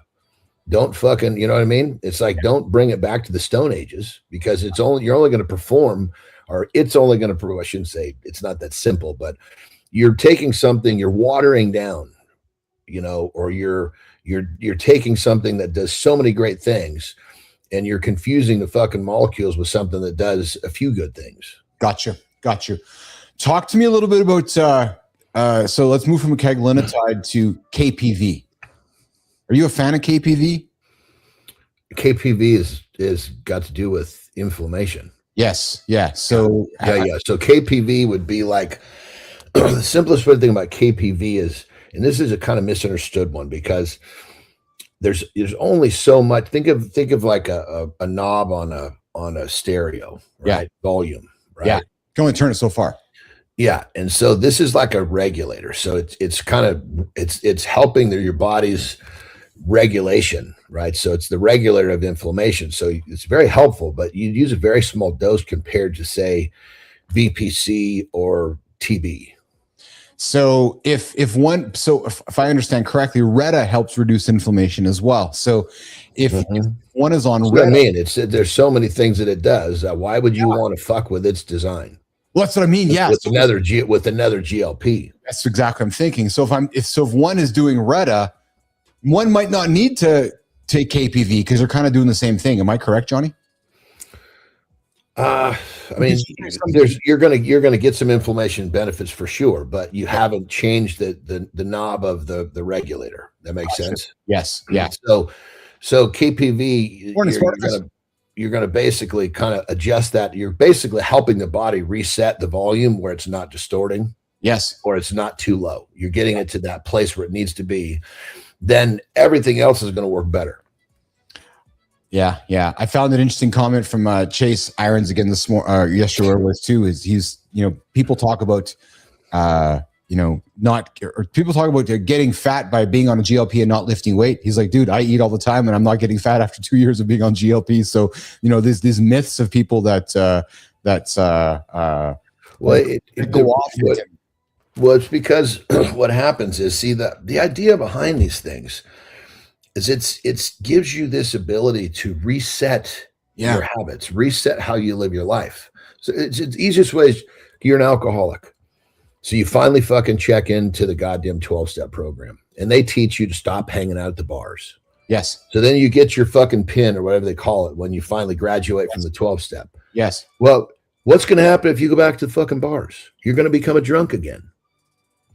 So, hello. I mean, Jesus Christ, you can't just continue the same shit that got you there. The idea is it helps you reset the patterns that got you there so you don't go back to the same spot. Yeah, but it's so easy just to give somebody a needle and say, here, do this, and then I'm not going to teach you nothing. That's the problem. See, the way it was presented in the beginning was here's this shot that's going to make it really easy for you to eat less.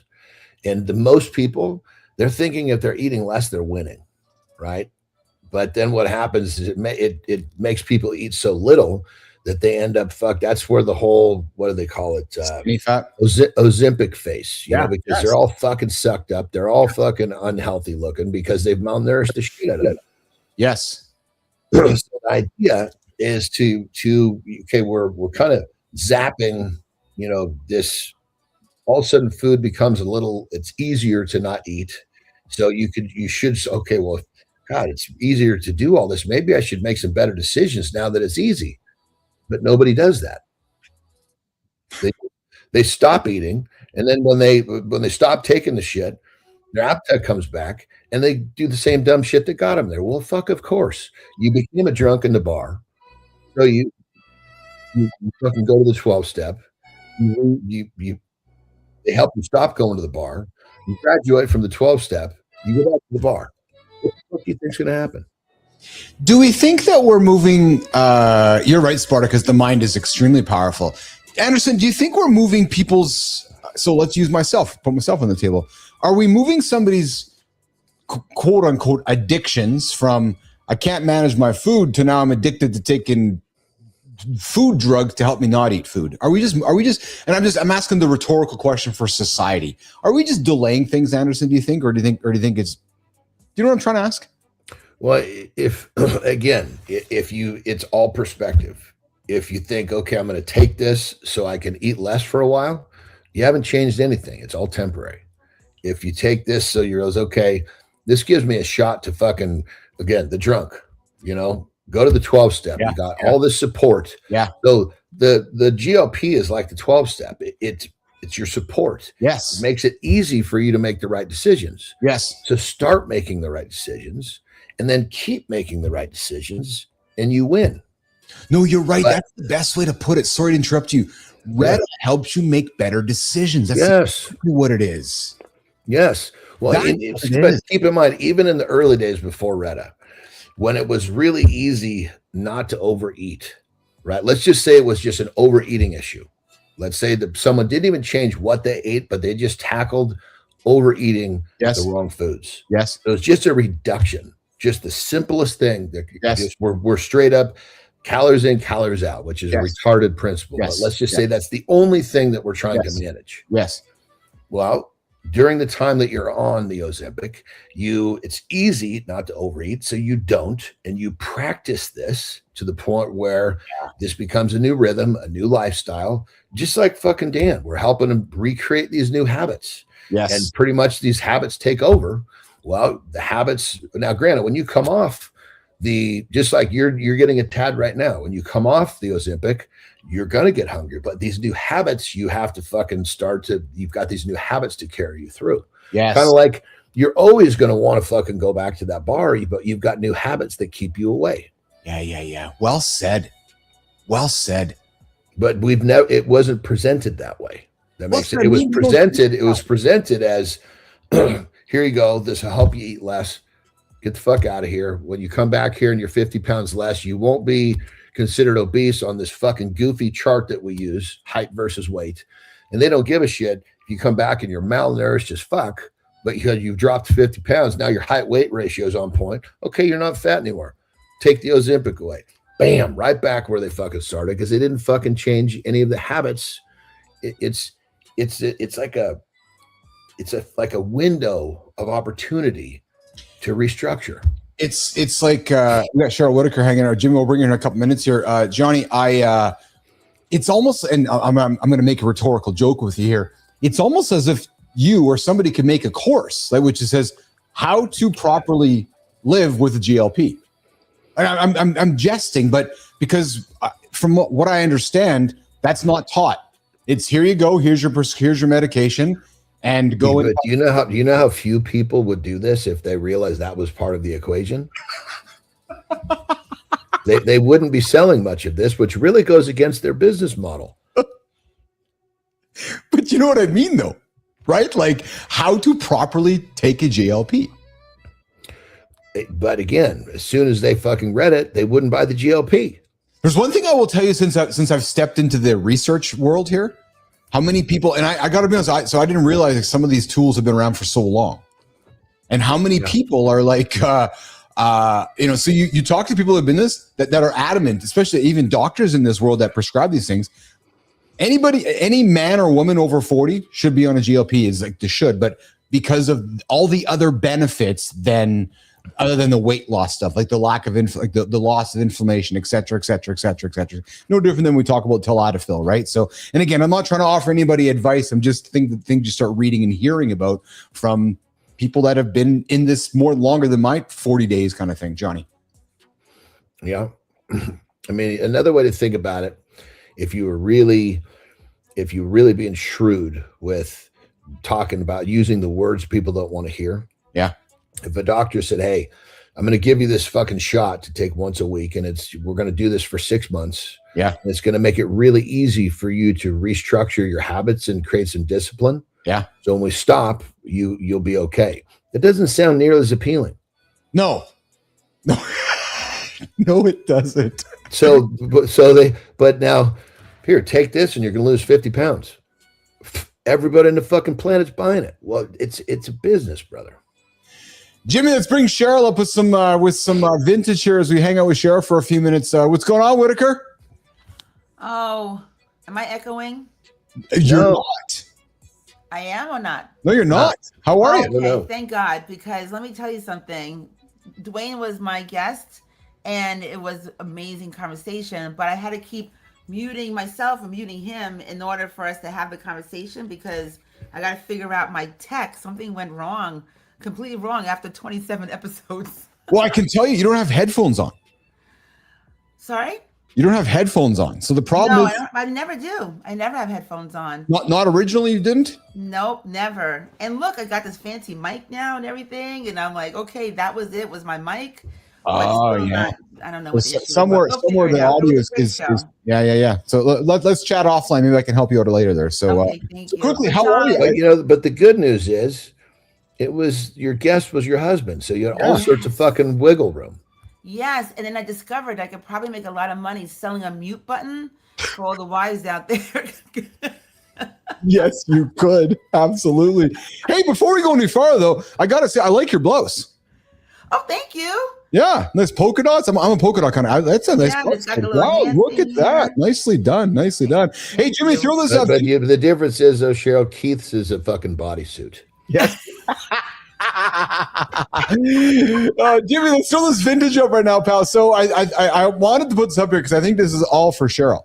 Yeah. So Gen X defined 40. This is actually all of us right now. 45 to 60, but looks like 35 to 40 because Cheryl looks like she's 35. 100% still throw hands. 100%. Johnny cusses a lot. I do too. Great work ethic, zero tolerance for stupidity and laziness, no fear, sarcastic as fuck, and still listening to the same music. Yes, that is all of us on this show right now. Like 100%. So you're saying the whole Gen X has no fear? Well, I would say there's a good portion of us that kind of like don't have like a fear or like this like a different kind of fear, perhaps. You know what? You I can see that. That makes better sense. A different kind of fear. Yeah. You know how to say, and I can say this here, of course, zero fucks to give. I say it all the time. I have no fucks left, none to give. No, there's no point in it at all, actually. Yep. Yeah. There's no point at all. Hey, Jimmy, before Johnny goes.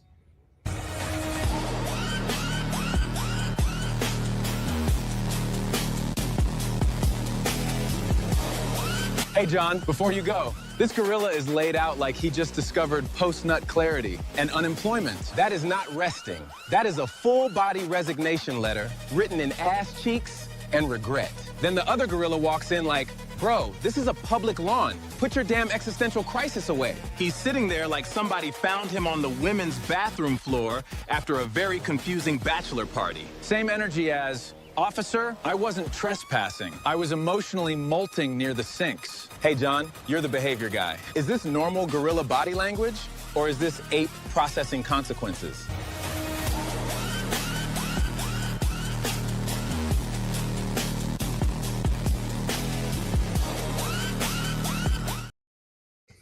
So this guy just hanging out on a Sunday afternoon. Just look at him. Just Jimmy, just hanging out. Give him a little scratch.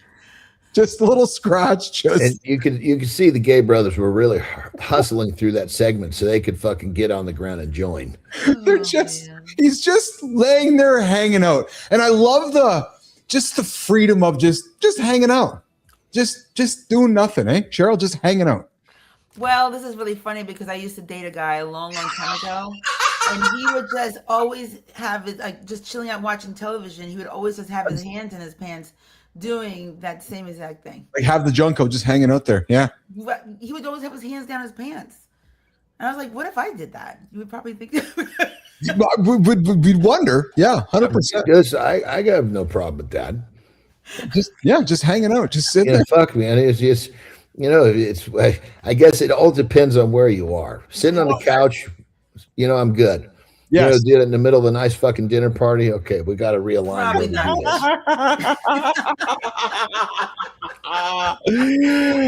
Anderson, when are you heading home? We're heading home today. Yeah. It's actually it's because we're really close to the ocean. And it's cool here in the morning. So actually, as soon as we finish here, I'm gonna go outside for a brisk walk. Oh, nice. Nicely done. Nicely. Yeah. So Whitaker says I'd watch. I'm not sure if I want to know which one you'd watch, but we'll leave that alone, Dwayne. Oh my God, he's talking about me. I love it. I love it. Hey, see, keeping the spice alive after a couple of years of still being married. How long you guys been married? A couple of years only. Eh? 13. Yeah, look at that. I love it, man. Loving it. Anderson, thanks for the wonderful conversation today. I got to get you out of here. I kept you way over time yesterday. You see me pop into you didn't see me, but you heard me explain that I was there again. You didn't see my comment, but I'm going to steal you away one day. Anytime I'm stealing you. I'm stealing you from Keith. 100% you should. Right, so I'm serious. You take him whenever you want. I'll just and he can drop over there and hang out with you for a little bit. Come back over here. That's good. Yeah, Johnny, just go hang out with Cheryl. He just gave you up just like that, John. He just said, take him. I'm a whore. I go to the highest bidder. Well, I don't know if it was me because I sure ain't bidding high. I'm just a good brother. Just a good brother. Anderson, enjoy your walk, my friend, and enjoy your drive back. Are you guys driving home today, or that's the goal? You're gonna be home tonight? Yeah, we'll be home probably sometime in the early evening. Oh, nice. Okay, cool. Yeah. Well, be safe. Thanks for hanging out with me today. Look forward to hanging out. We got Petro back tomorrow. He's back from Kenya, so we're gonna catch up with Petro tomorrow. Oh, nice. Very nice. I'll finally be back with my goddamn morning cigar. Come on. Yes, I know. Yeah, I'm looking forward to that. Yeah, me too. All right, Johnny. Lots of love, pal. Enjoy your day. Okay. Bye, John. Have a good loop, my people. All right. Johnny's out of here. Left with Whitaker and Billis for a little bit here. How are you, kid? I really like the shot, man. That's a really cool shot. That's really cool shot. Thank you. That. And I was going to say that you look really good. Like thank you. Everything, right? But really, it's your face. I mean, really. Yeah. I think it's lifestyle choices, right? So I know that I've been talking a lot about my peptide journey, of course, but I'd like to think it's lifestyle choices. Like really, I'm focusing on my sleep, focusing on my food. I'm focusing on mental awareness. I didn't expect you to hurt. I was having some cortisol spikes by the end of the day issue. So I went to the garage and just sat on my chair and just brought myself down and just kind of breathed and managed it. Right. So, that's great. But yeah, I'm focusing on the brain, right, and just focusing on all of it. I'm and as you know, once I get my mind focused on something, I'm fucking going. So it's time to go. Going, you and Dwayne have so much in common. We talked about this. You guys in your chair in the garage. Yes. And just sitting there and contemplating the meaning of life and just being out there in nature and just watching and thinking. You know what it is, Joe? For me, is I love. I'm loving the control over my own personal agency. Amen. Right, I guess that's easy to say, but I'm just really loving the control of it. It's I have aware over what I'm doing, and I'm seeing the results of it. Yeah, no, I'm proud of you, and it is very inspiring. I'm getting focused myself. So. Good. Yeah. What's holding you back? Well, it's funny. Today's show was about hustle culture. Yeah. And how toxic. Hustle can be. Yes. And so building my business, I've been hustling. And when you do that, I've been putting certain things, on the back burner, and then realizing that, wait a second, I'm building all this for what if I don't take care of this vessel that's carrying me around and allow me to do things. If I don't take care of it, then all of this is really for nothing. And so I'm getting my shit together. I don't like how society has taken the word hustle and made it into a bad thing. Because I love the word hustle. Because you're a founder, you're an entrepreneur, and you're not afraid to roll your sleeves up. But yet, somewhere along the way in society and social platforms have said, if you're a hustler and hustle culture and it becomes like this poo-poo bad thing. And then and to me, what it gives them the excuse actually to not go to work. It's like, okay, well, I put my work in. I guess I don't want to be that hustler, so I'm going to go and not do that. No, actually, when you're fucking building something, you're hustling. You're hustling like a motherfucker, and you're going to sacrifice that. You're going to sacrifice that, and your sleep is going to suck. Your food is going to suck. All of it's going to suck. The key is along that journey is try to find a way to sound like you're catching it. Which is hold on a second here, like I did June 15th. I was like, wait a minute. The fuck am I doing if I'm going to do all this to die in 2 years from now or get into the system that I'm like, I don't want to be a part of? Because I have no desire, as you've gotten to know me well enough, I have no desire to be like everybody else. I was on a path to be like everyone else. All of my peers in my age group. I was like, what the fuck? That's not me. And you know me. I mean, same thing. I do not like to, I can walk into a room, and if there's another bald black woman, I'm kind of annoyed. I like to be the only one. I love you for saying that. I'm not even kidding. What the fuck? Why is there always black women here? I only want to be the black woman. Get out of here. Bald. I want to be the black woman. I want to be the bald black woman in a room. Yes. I want to be the only bald black woman. But so we were talking about, Dwayne put it in the chat there about the human behind the hustle. That's just remembering, like the hustle drives, and there's nothing wrong with that. Toxic hustle is bad, but you got to remember the human behind the hustle. And so that's what I'm. I would invite you. Good morning, my baby. I see you out there in the comments. She was up getting after it and lifting heavy this morning. Lauren. That's that. There's nothing more attractive than seeing somebody work as hard as my wife works. I absolutely love that. So I like to call it founder mode. You're in founder mode. You're a founder. Oh yeah. And when you're the founder, there's nobody else doing it other than you. Yes, absolutely. Right? And that's where here's a question. So what? Love him or hate him? This is not about Elon. Okay. But here's the question. Why aren't more investors wanting their CEOs of their companies to be more like Elon? Think about that for a second. So what I would love my CEO to go into a company and say, we don't need these extra 10,000 jobs because they're useless, so that I can give a better return on investment to my investors. Yeah, I agree with that. How come more CEOs aren't sleeping on the assembly line? How come more CEOs aren't sitting down with their employees and saying, what can I do to make your job better? I think too many CEOs are and that it's fascinating to me. You got one guy who we all revere. I'll say revere from a business side of things because he does things exceptional. And I know politically, Yeah. Put all that aside. all that shit aside. Let's just talk purely his business execution. Mm-hmm. And then everybody wonders why nobody else is like, what the fuck? Well, what resonates most with me, what you said, is a CEO who will sleep on the assembly line Totally. and then speak to their employees about what I can do to make your life better, because ultimately at the end of the day, you're nothing without those employees. If every single solitary employee at Tesla, let's say, for example, won the lottery and walked off, like every single one walked out the very same day, Tesla would cease to exist. It wouldn't take long. No. It doesn't matter how AI driven things Agreed. are. Right? Agreed. And so if you're a CEO, you recognize that. But that's the problem. That's why I'm doing the work I'm doing, Keith, because there are a lot of leaders, period, who don't recognize that it really is the human behind that hustle that's getting the work done. Yeah, it's founder mode. And then when the founder goes into the kitchen, people get their arms. Oh, what? You're not supposed to be back here. Yeah, I am. Exactly. Yeah, I am. Yeah, I am. Yeah, I am. Yeah. You don't get so far away from the work that you don't understand it. Bingo. We talked about that, right? Bingo. Yeah. What do you got on your agenda today, kid? Oh, let's see. I have a few things that are cooking, proposals that I'm sending out. Nice. I'm heading to Miami next week for a huge conference. I was invited to as a guest by somebody attending, a company that's sponsoring. So I'm just getting my shit together, Keith. And how's your foray into the automotive industry coming along? This is an auto conference. Nice. Love it. National Association of Minority Auto Dealers.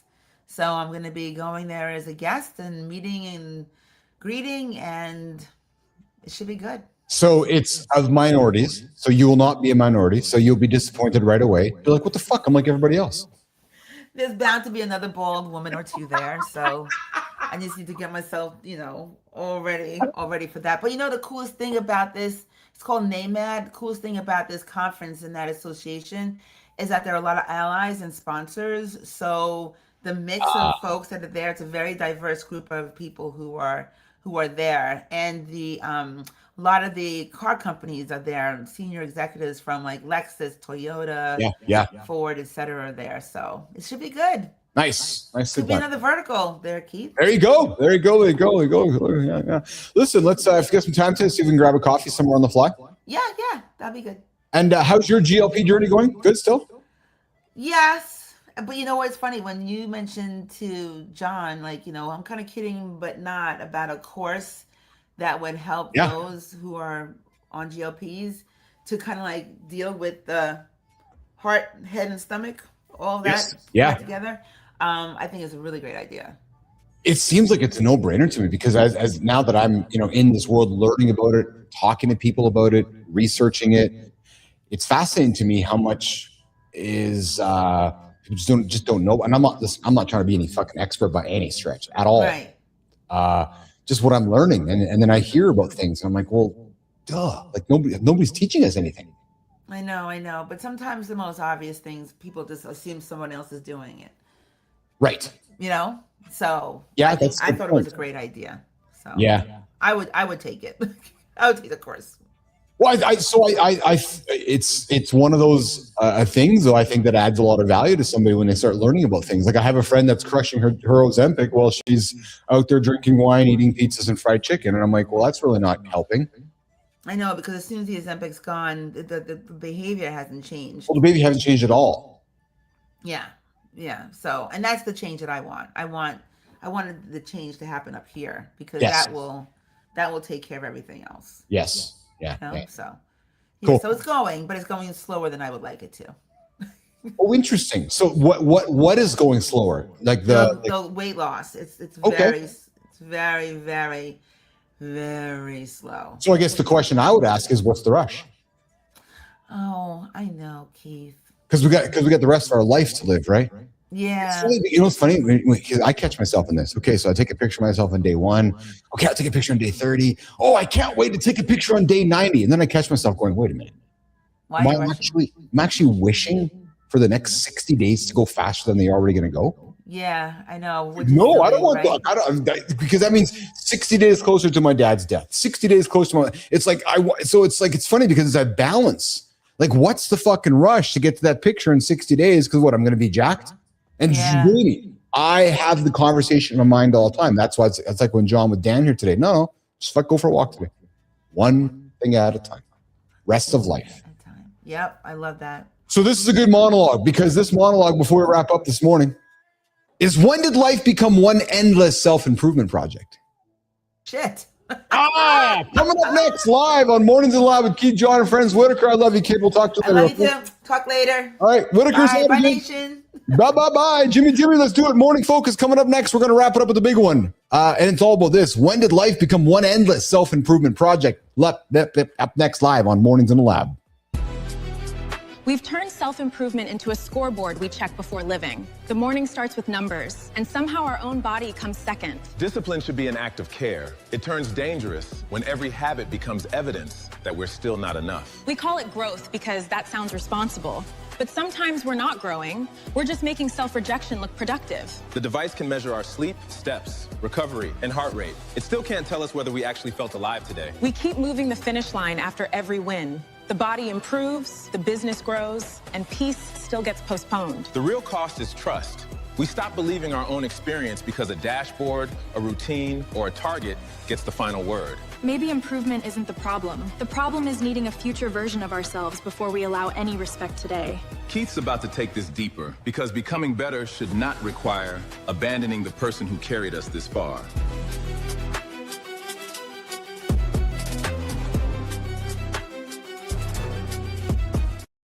All right, this one might be as much a reminder to myself as to all of us, but this morning, before I had even finished my first coffee, I had already been graded myself. True story. My sleep score, the hours slept, my recovery, my resting heart rate, the calories burned, my steps taken, my protein consumed, and you know what? Admission, I hadn't even started living yet.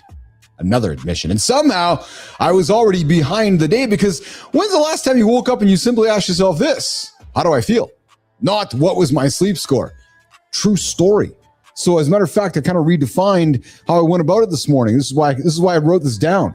So this morning I actually focused on my feelings first using my journal app instead of my sleep score. Yesterday it was sleep score. Today, how am I feeling? Right? Because I asked myself, did I recover properly? Did I eat enough protein? Was I productive? Did I make enough money? Did I become a better version? Fuck, man.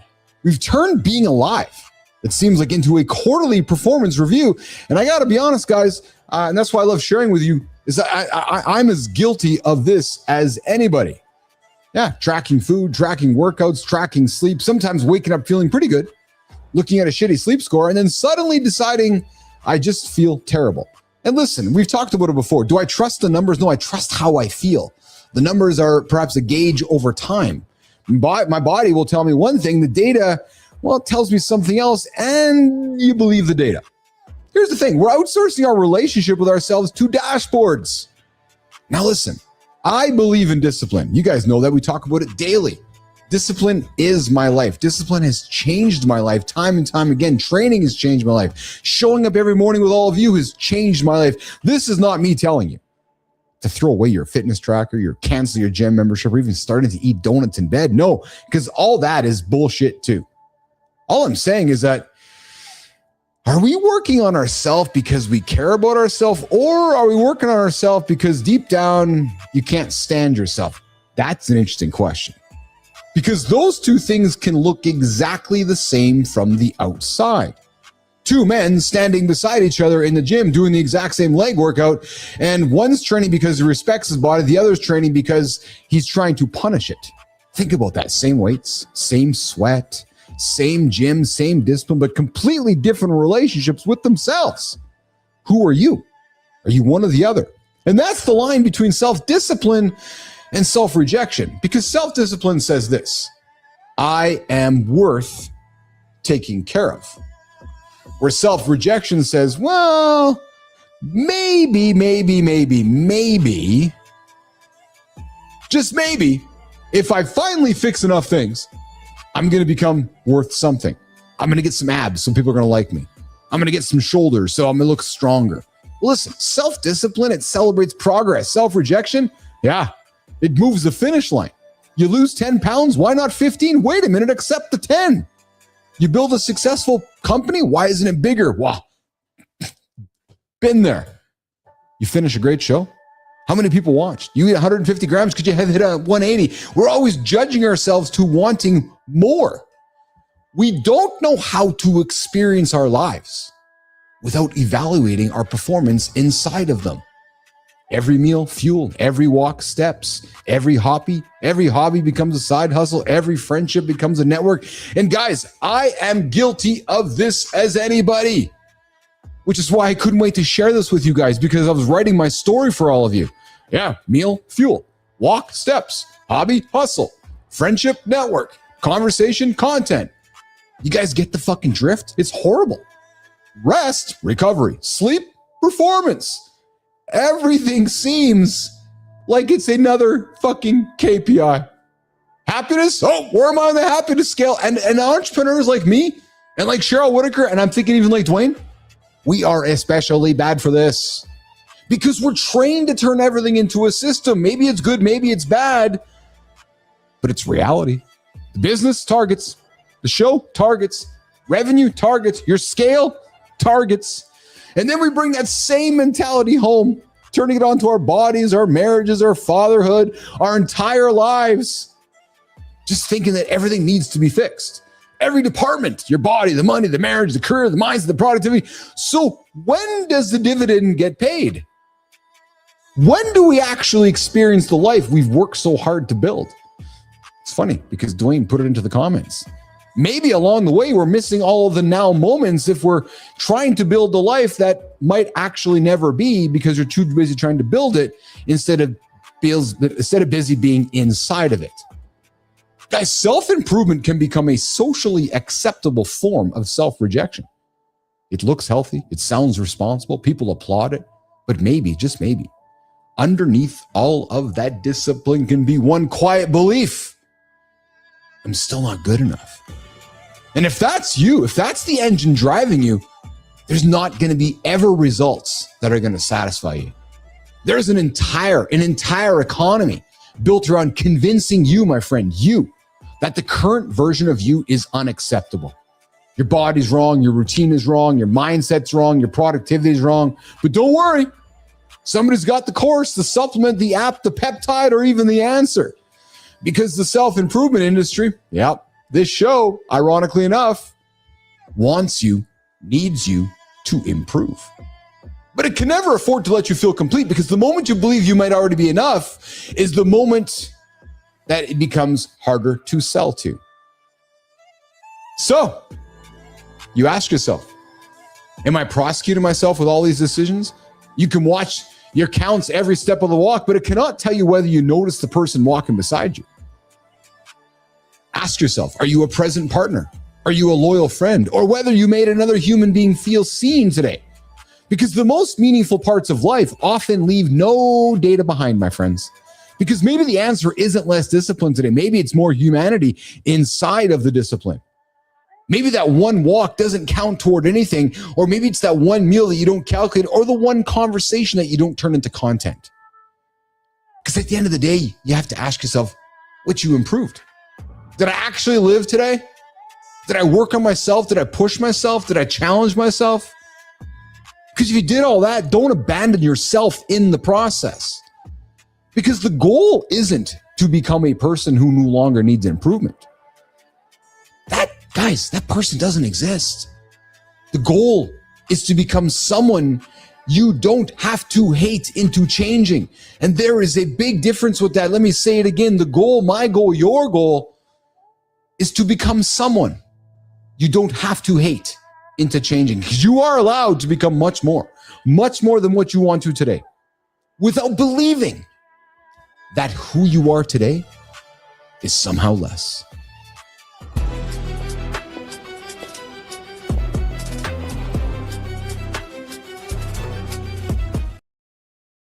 All right, wrap it up, guys. Thank you, Dwayner. Yeah. it's a monologue that affects all of us, I think, right? Because we're all listen, you know, if we're a member of this community, we're a member of our show, we're all trying to do things better. I know you all are. Lauren is, Dwayne is, Petro is. We're all trying really hard. And then today, Spartacus, Daniel Hall, Charlie's out there. I know he is. Holroyd's out there. Kiesel's out there. Sullivan's out there. I know Rico's out there. We're all trying, right? And that's the whole point of this time. But guys, as we're trying, let's not lose ourselves with into somebody that we don't want to hate into changing, right? So listen, I hope you guys enjoyed the show here today. It was light. It was fun. It was just a nice, fun, simple conversation on a Thursday before we head into a Friday of another weekend of The Loop. Tomorrow, Petro's back with Keith and Jon live on the big show we call Mornings and Alive with Keith, Jon, and Friends. Roof, he opens it up at 7:30 on Kindness Rising. So, guys, we'll see you live in 24 hours, 22 to be exact. On behalf of Archie, Jimmy, Neiman, the entire crew, lots of love from me to you. Guys, go eat your food, get your steps in, get some rest. And we'll see you guys in less than 24 hours. Have a good one, nation.